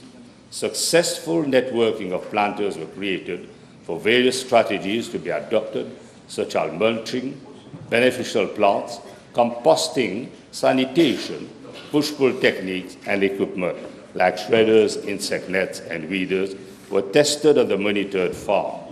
Field visits and frequent meetings were organized to promote the exchange of experiences. The record books of the farmers help produce useful economic and technical references for sharing experiences. The economic performance of 29 vegetable growers Total and marketed yields, cost of seeds, pesticide, fertilizers, labor wages, fuel costs and sale prices, from marketing gardening systems with sustainable practices was evaluated. The main results was a 57 average reduction in total fungicide, herbicide, and insecticide input across 7 crops, with insecticides decreasing by 78% on cabbage and herbicide being reduced by 90% on pumpkin. Regarding the project implemented on the Rodrigue Regional Assembly, I'm informed that the following has been achieved. Infrastructure has been realized. Well, of course, I mean irrigation, which is quite stable, and the processing house has been realized in 2022-2023, but some still has to be finalized as drip irrigation. Rain harvesting basins for irrigation have also been installed. Furthermore, various outcomes have been obtained. The production of honey and lime trees at Anse Alley, which started around December 2023. The production of vegetable and sheep started at Montagne du Sable in January 24. The training of beneficiaries in climate-smart agricultural practices have been completed. Now, Mr. Deputy Speaker, in terms of output, substantial investment have been made in the realization of projects for to farm, where 43% from vulnerable households obtain training to produce and acquire income. The main infrastructure includes, amongst others, access road, fencing, rainwater, harvesting structures, storage tank, and some drip irrigation setup. Besides, goat pens have been constructed at Montagne du Sable and 30 beehives set up at Anse Alley, including processing equipment. The Rodrigue project has promoted several concrete examples of climate-smart agriculture practices. These include agroforestry for planting of trees as wind breaks, and the aim is to plant 2 hectares of trees to set up an agroforestry with farm over 2 hectares at Anse Alley and integrate lime cultivation with forest trees. Other practices include crop diversification, drip irrigation for water use efficiency and rainwater harvesting, together with composting of crop revenue and sheep dung for green manure. Mr. Deputy Speaker, regarding the project implemented by Irrigation Authority, which falls under the purview of the Ministry of Agro-Industry, it was co-financed by the European Union, which contributed up to 80% of the funding, amounting to Euro 568,870. That is approximately 28 million, and the remaining 20%, that is approximately 7 million, by the government. I am informed by the Irrigation Authority that except for component on sheltered farming, the other components were successfully implemented. The reason for same was due to a successful procurement exercise on 4 occasions, whereby on each occasion the price quoted by bidders was far above the cost estimate specified by EU in its contract, which could not be changed. This resulted in the board of the IE deciding that this component be shelved, and this amount to 146,500 euros. That amount, of course, was not used. Furthermore, the EU recommended that no consultancy services be sought, given the unique experience of the IE and its technicians. The consultancy was therefore done in-house, and the respective funds was reallocated for the purchase of equipment. After the completion of the project in September 2023, an amount of approximately 207,000 euro, which includes the amount mentioned earlier for sheltered farming component, and euro 60,500 from savings made on the other component, were refunded to the EU on September 2024. Mr. Deputy Speaker, comprehensive impact assessment analysis was conducted by Irrigation Authority, which demonstrated that the EU-funded project yielded a multitude of significant benefits. Mr. Deputy Speaker, as part C of the question, I'm informed that the EU prepared an evaluation report after consultation with stakeholders, The main purpose of the evaluation is to present findings, conclusion, lessons learned, and recommendation of the external and independent evaluation of the Global Climate Change Plus as implemented. The evaluation report's main aim is to inform the government of Mauritius, the project implementing agencies, and the EU delegation in Port-Louis about our achievements, but also shortcomings from the project implemented. The IE has implemented a monitoring and evaluation framework as required by EU to assess the impact of this project. Mr. Deputy Speaker, since January, the Ministry is placing a high premium on stakeholder engagement. Feedback is actively being solicited and incorporated into impact assessment through regular meetings and consultation with planters and the cooperative society. This participatory approach ensures that the project accounts align with the needs and priorities of planters.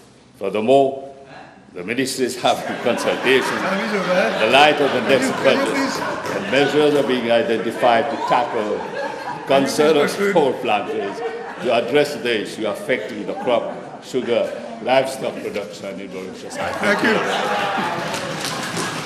Thank you, Honourable Minister, for your long and comprehensive answer.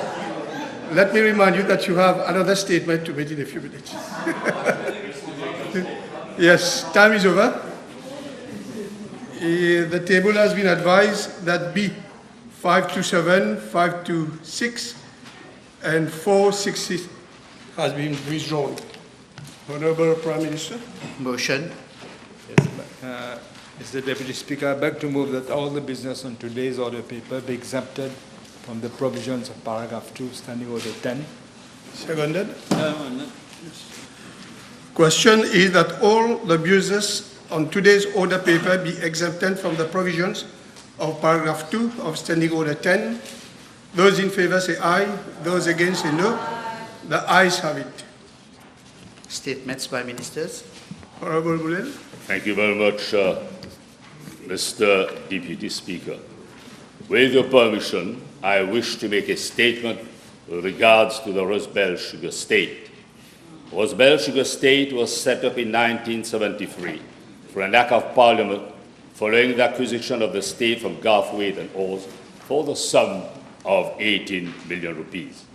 This institution has since been actively present in numerous sectors of the economy, namely sugar, food crops, livestock, and energy production. Bel Sugar State is today in a situation of financial distress, with all the leading indicators in the red. The last 10 years has seen Bel Sugar State evolve from a state with more than 6,100 APA under cultivation to approximately 1,200 APA in 2024. Other auxiliary clusters, such as crop and livestock, have become extinct. The revenue stream, inclusive of cash flow, have grown into highly negative pools and thus creating indebtedness. The last decade has seen a palette of mismanagement, fraudulent practices, including defrauding of public funds. The Bel Sugar State Board has failed in its fiduciary duty to safeguard, preserve, and grow the assets of the company. Illegal and suspicious transactions are present in almost all segments of the business with low accountability. The state is currently generating more than 70 million rupees of annual loss, with an accumulated debt level estimated at 1.2 billion rupees. The operating cash flow is consistently negative and unsustainable when it comes to servicing its operating expenses, which stand at approximately 177 million rupees annually. The revenue streams have been on a downward trend with various inconsistencies and unjustified expenses. Bel Sugar State is in a dire financial posture and is today insolvent following a decade of fraudulent mismanagement coupled with irresponsible ventures and projects. The attributes of this overwhelming state of affairs can be summarized as follows. Sugar cultivation in 2014 was in excess of 4,500 ARPA, while in 2024, this extent was reduced to 1,200 ARPA. The rest of the land bank is today abundant and generates only 25 million rupees compared to more than 100 million rupees in 2014. Meanwhile, expenses have suspiciously increased from 44 million in 2014 to more than 180 million rupees in 2024. This is mostly attributable to increasing staff costs and bonuses at a time when operations and revenue were decreasing at an increasing rate.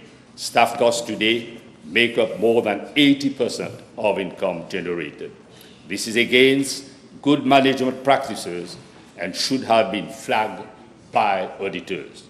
Other expenses include inter alia, supplies and services, fertilizers and herbicide, where after a thorough audit, it appears that Rosebel Sugar Estate had been purchasing supplies for 3,000 acre ARPA when they were cultivating only 1,200 ARPA, illustrating clear defrauding of Rosebel Sugar Estate funds and mismanagement.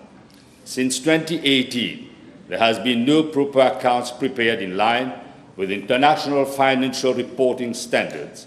This illustrates a clear breach of fiduciary duties from the previous Board of Directors and failure under Financial Reporting Act 2004 and Companies Act 2001, respectively. The insolvency of the state should have been flagged a while ago, as the current asset of the company clearly underscore its current liabilities, that is 169 million rupees assets versus 550 million of liabilities in 2024. Overdraft have been employed to service current liabilities and top 1.2 billion rupees in 2022. Assets have therefore been sold to avoid bankruptcy. Disposal of assets, inter alia, land, and other equipment have been made without proper framework or feasibility matrices. No benchmark or evaluation have been employed to dispose land under various projects such as Morcellement or joint venture, which crystallize huge losses to the state. For instance, 1/3 of land at Rosebel has been sold in 2023 at 13,000 rupees, whilst the benchmark of the regional cadastre stands at 25,000 rupees to 30,000 rupees per twice. This represents an opportunity cost of around 70% of the normal revenue curve. This again demonstrates deliberate frauding of the funds of Rosebel Sugar Estate. Related party transaction, that is, directors and other parties, have acquired various assets directly or indirectly through land reservation. This is against good governance. Commercial land leases have been conducted at an understated rate, approximately 80% discount to the market benchmark, and is today full of accumulated arrears. This represents around 97 million rupees of undermined income. No legal action has been initiated against the usual suspect. Suspicions of officers of Rosebel Sugar Estate and tenants acting in concert are factual. Tenants such as Vieux Moulin and Plaisance Mall are in arrears by more than 15 million rupees without any action. Sale of more than 1,000 ARPA and the Morcellement and other projects have been conducted fraudulently. Salary increases have been effected without clear rationale and framework. Rosebel Sugar Estate has been operating without professional human capital, but rather with irresponsible and ill-minded management and board of directors. Debtors add up to around 75 million, with an average age of 4 years, while creditors amount to the tune of 58 million rupees. Belle Sugar Estate has lately engaged itself in numerous ventures with Gibraltar Group, which is a loss-making and has vested land to the latter at under par rates to the detriment of the state. They have even sold their head office, land and building to the same company at negligible prices. These ventures, together with relevant practices, have put Belle Sugar Estate in a minority position and eventually without any control of its prime land. An investigation is warranted here. The debt accumulated over the past 10 years are very likely to be classified as non-performing loan by State Bank Mauritius Limited, given the irregular service path. Their liabilities are close to being classified as stage 3 default, implying imminent seizure proceedings. Again, we're exposed to an irresponsible board of directors. The same board of directors did not produce and validate any account for Belle Sugar Estate for at least 7 years. This shows bad faith and non-accountability to shareholders, that is, government made. Asset management practices, including but not limited to land, have been conducted without clear mandates, benchmark, ring fencing, and targets. This has facilitated corruption and destruction of value purposes. And the Bourg-Selma project, lotissement Rosebel 60 Harper, clearly shows highly overstated costs of 350 million rupees versus 600 million rupees of expected income. This is also a succinct indication of cost majoration without adequate tender processes. The cost to income stands at more than 50%, totally out of normal Bourg-Selma infrastructure rates and other costs. This is highly suspicious and again welcome a full investigation. Mr. Deputy Speaker, the above state of affairs demonstrate that Belle Sugar Estate is on the verge of an economic collapse, infested with mismanagement, practices, fraudulent acts, and ill-mindedness that led to defrauding of funds. The asset value of Belle Sugar Estate has fallen by more than 70% in the last 10 years, and it's a doubt on long-term sustainability of a growing concern. A proper forensic audit, together with account preparation, is warranted. And I propose to refer the forensic audit to the Financial Crime Commission. Mr. Deputy Speaker, in view of the scarcity of land available to government, Belle Sugar Estate is poised to be an important actor in the Ministry's food security strategy. The latter shall hence be called upon to embark on a replantation scheme to boost cane production, energy generation, and the cultivation of food crops. The Ministry is working on a turnaround strategic mandate 2025-2029 to ensure sustainability, efficiency, and accountability. A paper will be tabled by the end of May 2025. Thank you very much. Thank you. Honourable members, Madam Speaker will take the chair.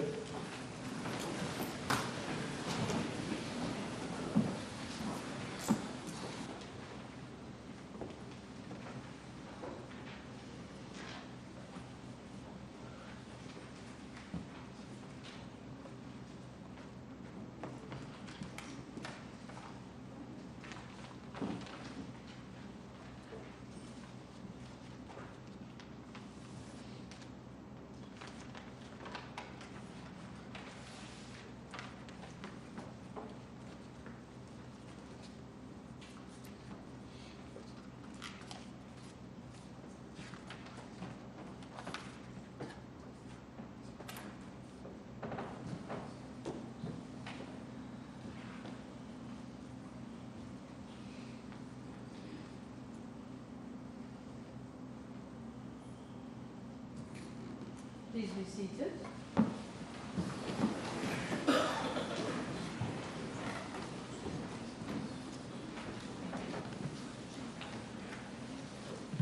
Motion. Yes, Honorable Prime Minister. Madam Speaker, I beg to move the following motion standing in my name. This Assembly resolves that the report of the Standing Orders Committee in regard to the amendments to Standing Order 2 and Standing Order 73 of the Standing Orders and Rules of the National Assembly, which was laid on the table of the National Assembly on the 6th of May 2025, be approved, and that the amendments contained therein come into operation forthwith. The motion must be seconded. Thank you, Deputy Speaker.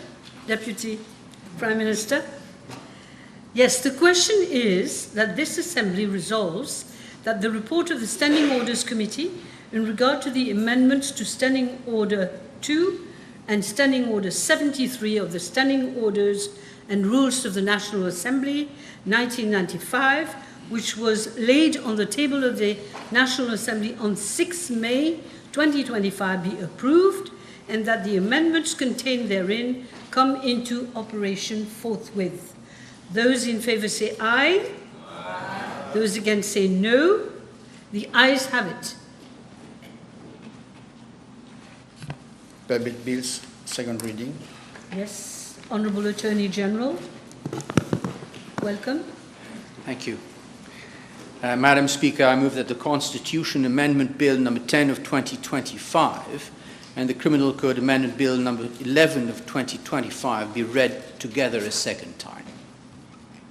Madam Speaker, the Constitution Amendment Bill fulfills the commitment given by the state before the United Nations Committee Against Torture, but above all, it upholds the democratic values which this government wants to restore, strengthen, and extend. The bill seeks to repeal Section 7, subsection 2 of the Constitution, which currently allows punishments found in laws that were in force in 1964, which punishments may now be considered inhuman or degrading, to remain constitutionally valid. Madam Speaker, in its concluding observations on the fourth periodic report of Mauritius, the United Nations Committee Against Torture gave its concern at the lack of express provision in our law prohibiting torture in absolute terms. It recommended that no justification whatsoever should be allowed for acts of torture in accordance with Article 2, subsection 2 of the Convention Against Torture. It also drew attention to the need for other laws, including Section 245 of the Criminal Code, to align with this absolute ban. The committee further emphasized in its general comment, I'm trying to replace my friend Bhagwan here, that state parties are obliged to take legislative and administrative action to reinforce the prohibition against torture and to eliminate any legal obstacles to its eradication. Torture is the subject of a non-derogable prohibition. No state may invoke any circumstance, however exceptional, to justify it. At the fifth periodic review of Mauritius in April of this year, I therefore informed the committee on behalf of our government that Section 7, subsection 2 would be repealed. Today, Madam Speaker, barely a month later, we are giving effect to that promise. Yet another example of the commitment of this government to leave no stone unturned to reach our ultimate goals. Madam Speaker, Section 7 of the Constitution is made up of two provisions, and it bears necessity here to read them out in extenso. Subsection 1 reads, "No person shall be subjected to torture or to inhuman or degrading punishment or other such treatment." However, subsection 2, Madam Speaker, states that nothing contained in or done under the authority of any law shall be held to be inconsistent with this section to the extent that the law in question authorizes the infliction of any description of punishment that was lawful in Mauritius on the 11th of March, 1964. Section 7, Section 2, thus creates a broad exception to the constitutional protection against inhuman treatment.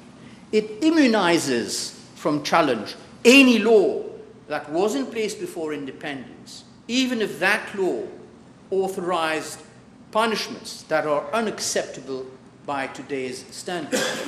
Moreover, that same subsection 2 of Section 7 of the Constitution is often misunderstood as a transitional clause, but its effect is broader and more enduring. It allows such punishments to be reenacted through new laws, which will then remain immune from constitutional scrutiny as long as they mirror what existed prior to independence, 1964. For example, corporal punishments such as flogging or whipping, long abolished in Mauritius, were once lawful under colonial rule. In countries like the Bahamas, such punishments were repealed and later reintroduced without being struck down due to the existence of these quote-unquote saving clauses of similar nature. Madam Speaker, the Judicial Committee of the Privy Council has examined such saving clauses in several cases, such as Pindar in the Bahamas, where a similar clause allowed colonial punishments to be repealed and later reinstated, Watson in Jamaica, Philibert in Mauritius, where colonial laws were given immunity from constitutional scrutiny, and more recently Reyes in Belize, where by contrast the Belize Constitution made such law transitional for only 5 years post-independence. But even then, the Privy Council held that when there is no time limit set, the clause is not transitional, and its effects endure indefinitely. But these clauses, Madam Speaker, were only introduced with the intention of ensuring legal certainty and to secure an orderly transfer of power from colonial regimes to independent ones. They were not meant to hinder democratic progress of nations decades after independence. Madam Speaker, the court's task in fulfilling their role is to interpret the Constitution by ensuring that its construction adapts to changing times and that all local laws of the jurisdiction conform with the organic growth of the Constitution. This is the living tree doctrine, as described by the Privy Council in the very old case of Edwards and the Attorney General of Canada. In that case, women were not considered to be persons under the definition of a local act. However, the Privy Council stated that the term persons should be read broadly, and preventing women to become members of the Senate in Canada was, and I quote, a relic of days more barbarous than ours. For the Privy Council, and we agree fully with that proposition, a constitution should thus be capable of growth and expression within its natural limits. Madam Speaker, Section 7, Section 2 remains on our law books.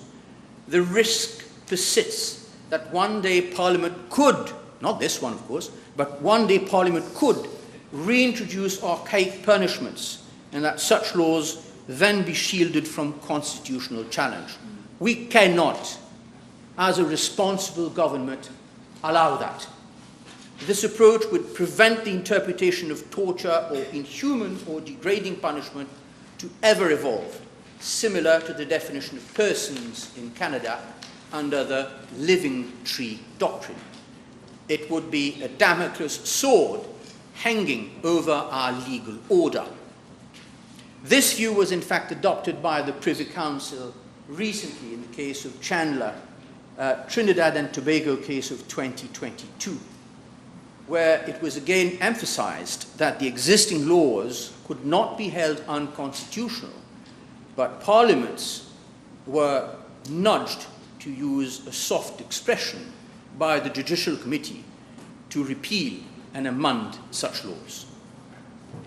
Repealing Section 7, subsection 2 of the Constitution, therefore, Madam Speaker, is just not symbolic, it is necessary. I now turn to the Criminal Code Amendment Bill, which accompanies this constitutional reform. This bill revises two provisions, Section 245, which governs the use of force and the lawful authority, and Section 242, which excuses manslaughter upon discovering adultery.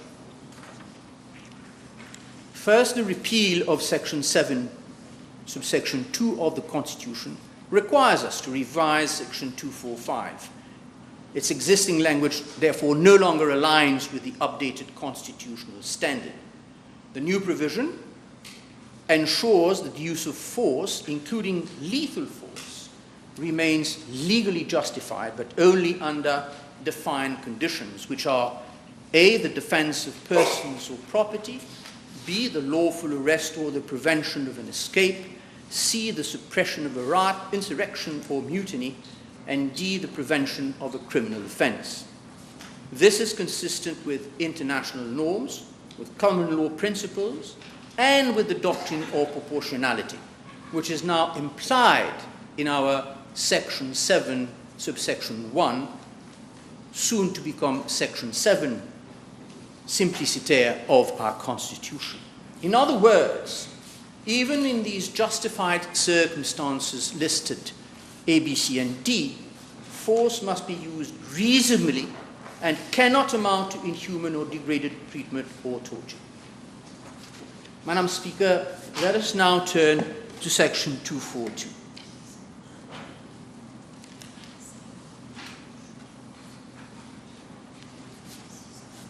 Before I deal with it, let me read in French from the old Code Napoleon what that section says. Le meurtre commis par l'époux sur son conjoint ainsi que sur le complice à l'instant où il les surprend en flagrant délit d'adultère est excusable. You will have noted that the excuse would only apply to the male and not to the female. That provision, as I said, inherited from Article 324 of the old French Penal Code, provides that manslaughter committed by a person upon catching his spouse in the act of adultery is excusable. In effect, and as per French jurisprudence, only a man convicted under these circumstances will get a reduced sentence. France repealed that section in 1975. 50 years on, we are still at it here and having to debate this in Parliament. But hopefully, this will be a thing of the past in a couple of hours. Although Section 242 of the Criminal Code has not been applied in a Mauritian court, it remains on our books and it remains the law of our land. And that in itself presents a legal and a constitutional risk. It offers a blanket excuse for killing based solely on emotional provocation. This excuse lacks any consideration of proportionality, intent, or judicial discretion. And that is problematic for at least three reasons. First, Madam Speaker, it is incompatible with our Constitution. Let us not forget Section 3 guarantees individual rights. Section 16 prohibits discrimination. Section 242, in contrast, is at its core rooted in unequal treatment, where only male violent reaction is deemed excusable. No such provision exists to excuse a woman who would find herself in similar circumstances and kill her spouse.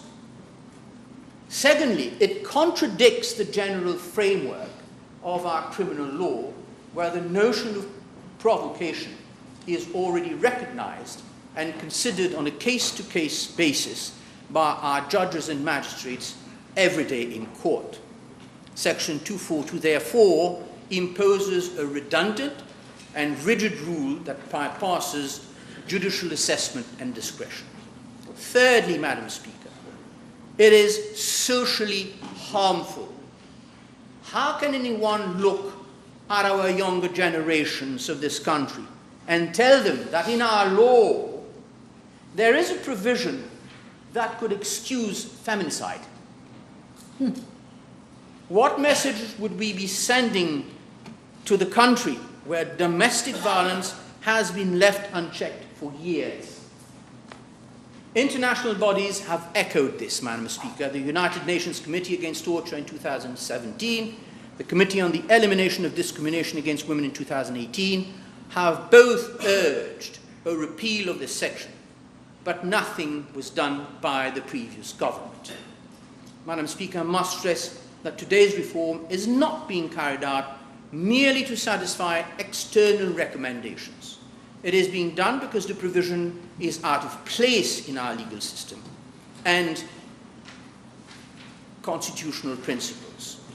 Repealing Section 242 simply removes an aberration that should never, never have been preserved. Madam Speaker, these two bills remove provisions that no longer belong in our constitutional order. They reflect our responsibility to update the law, not only and merely to preserve its letter, but to uphold its spirit. There are, of course, more sections of the law, including some in the criminal code, that must also be reviewed in the same spirit. For instance, we are presently working on a bill to update and refine our legal arsenal on sexual offences and to better fulfill not only our international commitments, but also our moral obligations to the women, girls and boys of this country. For today is but one step of many more to come, steps which will include the giant strides that the forthcoming Constitutional Review Commission is expected to make. And step by step, slowly but surely like this, Madam Speaker, we will cross our government's bridge to the future. I commend both bills to the House. Yes, motion is seconded. Yes, Dr. Bulel. Maybe we can carry on with the Honourable Leader of the Opposition for the moment. Yes. Thank you, Madam Speaker. I've listened with great care the intervention of the Attorney General. And at the very outset, Madam Speaker, I wish to show support to the Attorney General and the government for repealing, first, Section 7, subsection 2 from our Constitution, and repealing Section 242 from our Criminal Code. Madam Speaker, Mauritius is a state party to the Convention Against Torture and other cruel, inhuman, or degrading treatment or punishment, which we have acceded to on the 9th of December 1992. Additionally, Madam Speaker, we are also a state party to the optional protocol to the CAT, which was acceded on the 15th of June, on the 21st of June, 2005.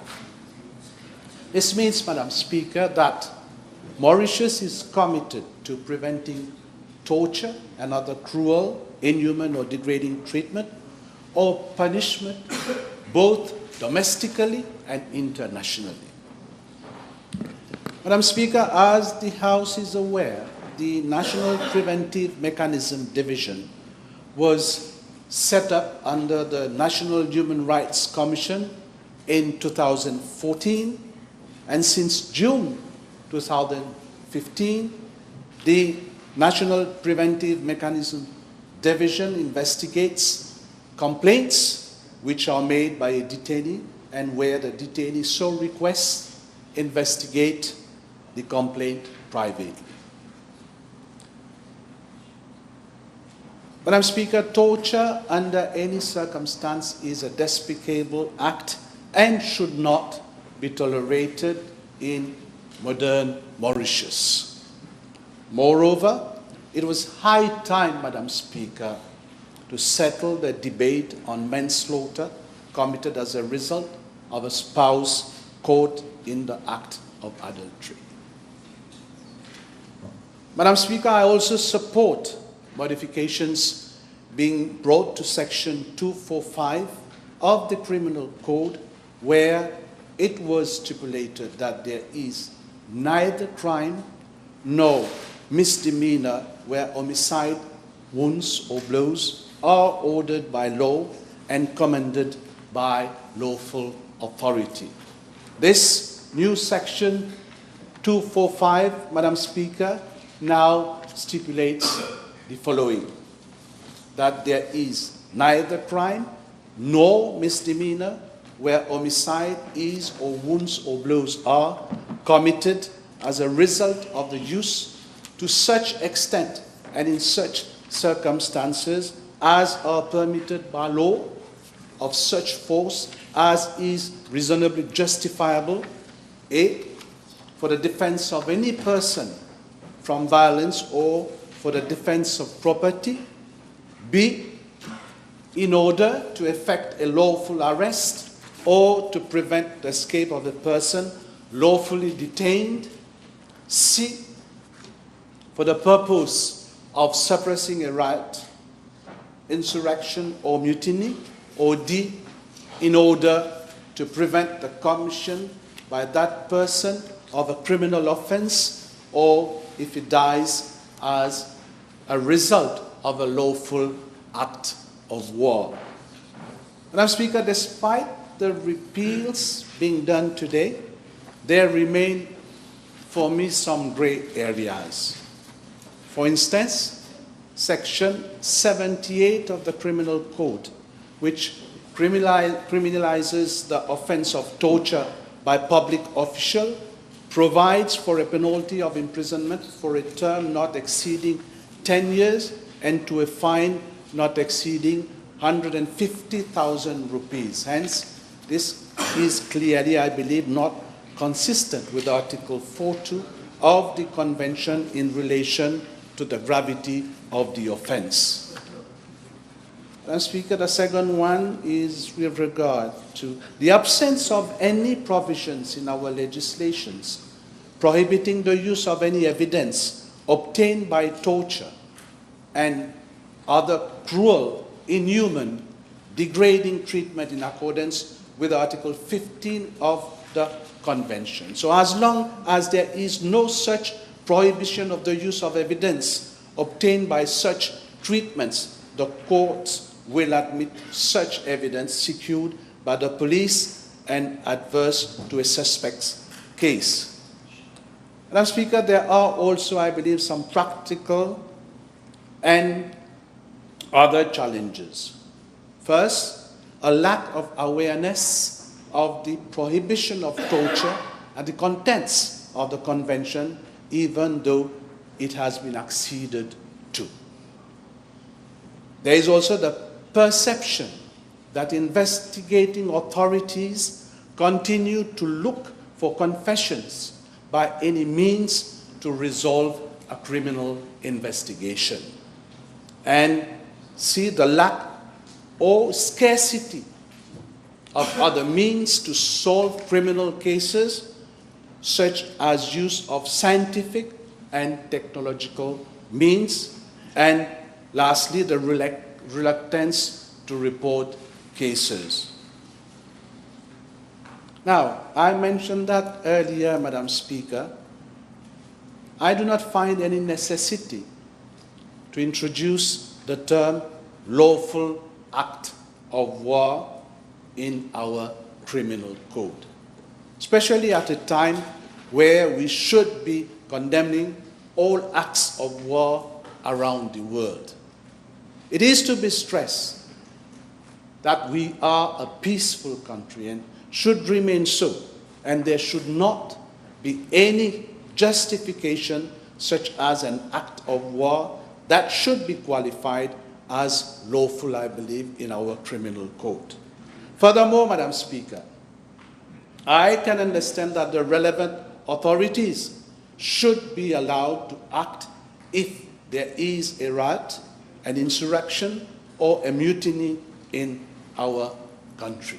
And, Madam Speaker, not only as the leader of the opposition, but also as a citizen of this country and a patriot, I do not wish to see, I make reference to that, another episode of February 1999 happening again in our country. However, Madam Speaker, should this subsection C have existed back then, for example, would the death of Bel Air have been justified? Obviously, I'm not a legal person, but I hope the Attorney General provides some clarity on this aspect of the bill. Now, coming to subsection B, I do have some concerns, Madam Speaker, with this part of the bill. Firstly, may I ask, what is a lawful arrest nowadays? Is it an arrest based on probable cause or one based on reasonable suspicion? What kind of arrest would justify the use of force that might lead to a homicide that by virtue of this subsection may not be considered as a crime? Would it not have been more explicit and unambiguous to define the use of force as necessary, proportionate, and reasonable in all circumstances? That is, no more than is necessary, or in other terms, no excessive force. Madam Speaker, we have seen a series of arrests by relevant authorities since the beginning of the mandate of this new government. And by we, I mean, let me finish. And by we, I mean the people. Are we entitled to know where we are going with this kind of addition to our criminal code? Should we as a population be worried, or is this leading us to a situation where we operate where law and justice prevails? What do we do, Madam Speaker, for example, when a detainee or a prisoner escapes? Does this mean this person deserves to die and justifiable under the eyes of the law? And Madam Speaker, you as a legal person, you must know, self-defense is already in our law. Madam Speaker, it is in section 246 of the Criminal Code. But what about defense of property? Are we talking about trespass?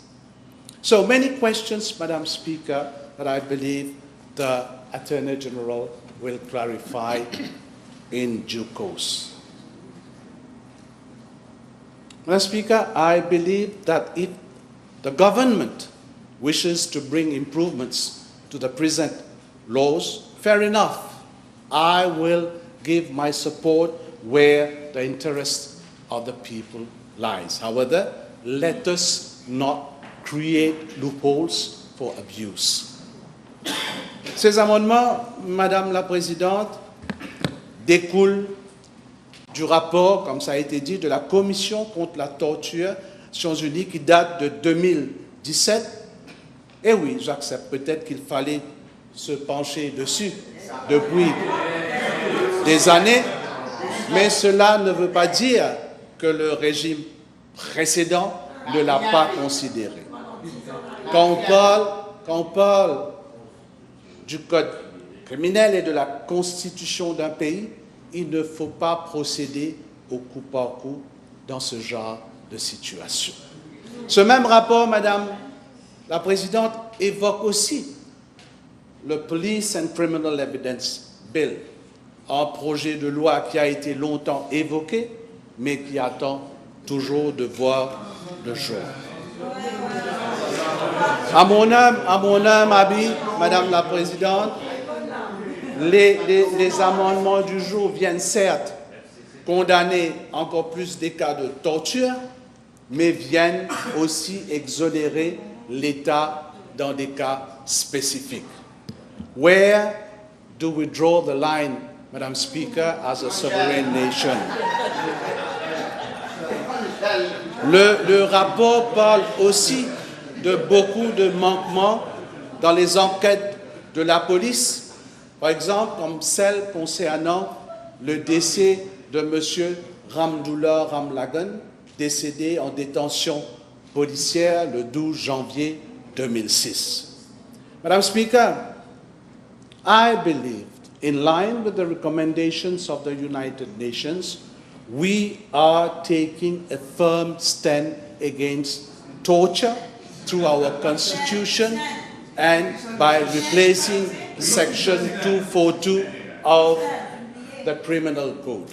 And at the same time, I believe that we are also tolerating violence in specific cases which might, as I said earlier, create loopholes for any future abuse by the authorities. And I would ask and request government to tread, let's say, with caution by defining the various categories of force, whether physical, restraining equipment, firearms, police dogs, etc., but more importantly, Madam Speaker, by setting the limits of the use of force. Madame la Présidente, nous avons aussi remarqué une dégradation inquiétante de la situation de law and order dans le pays depuis le début de l'année. Le gouvernement et surtout la police doit réagir afin de calmer la situation, mais pourvu qu'il n'y ait pas d'abus.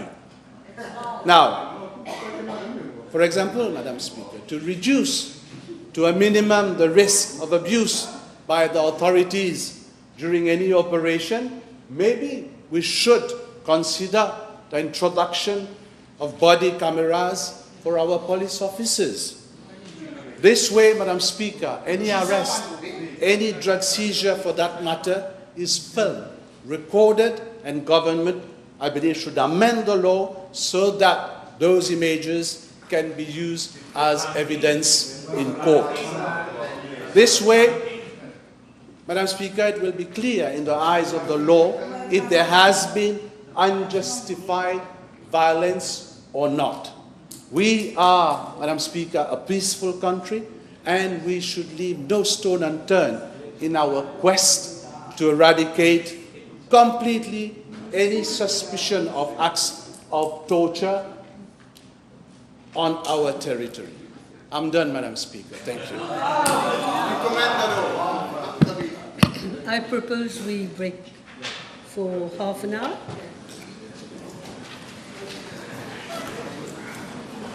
Thank you.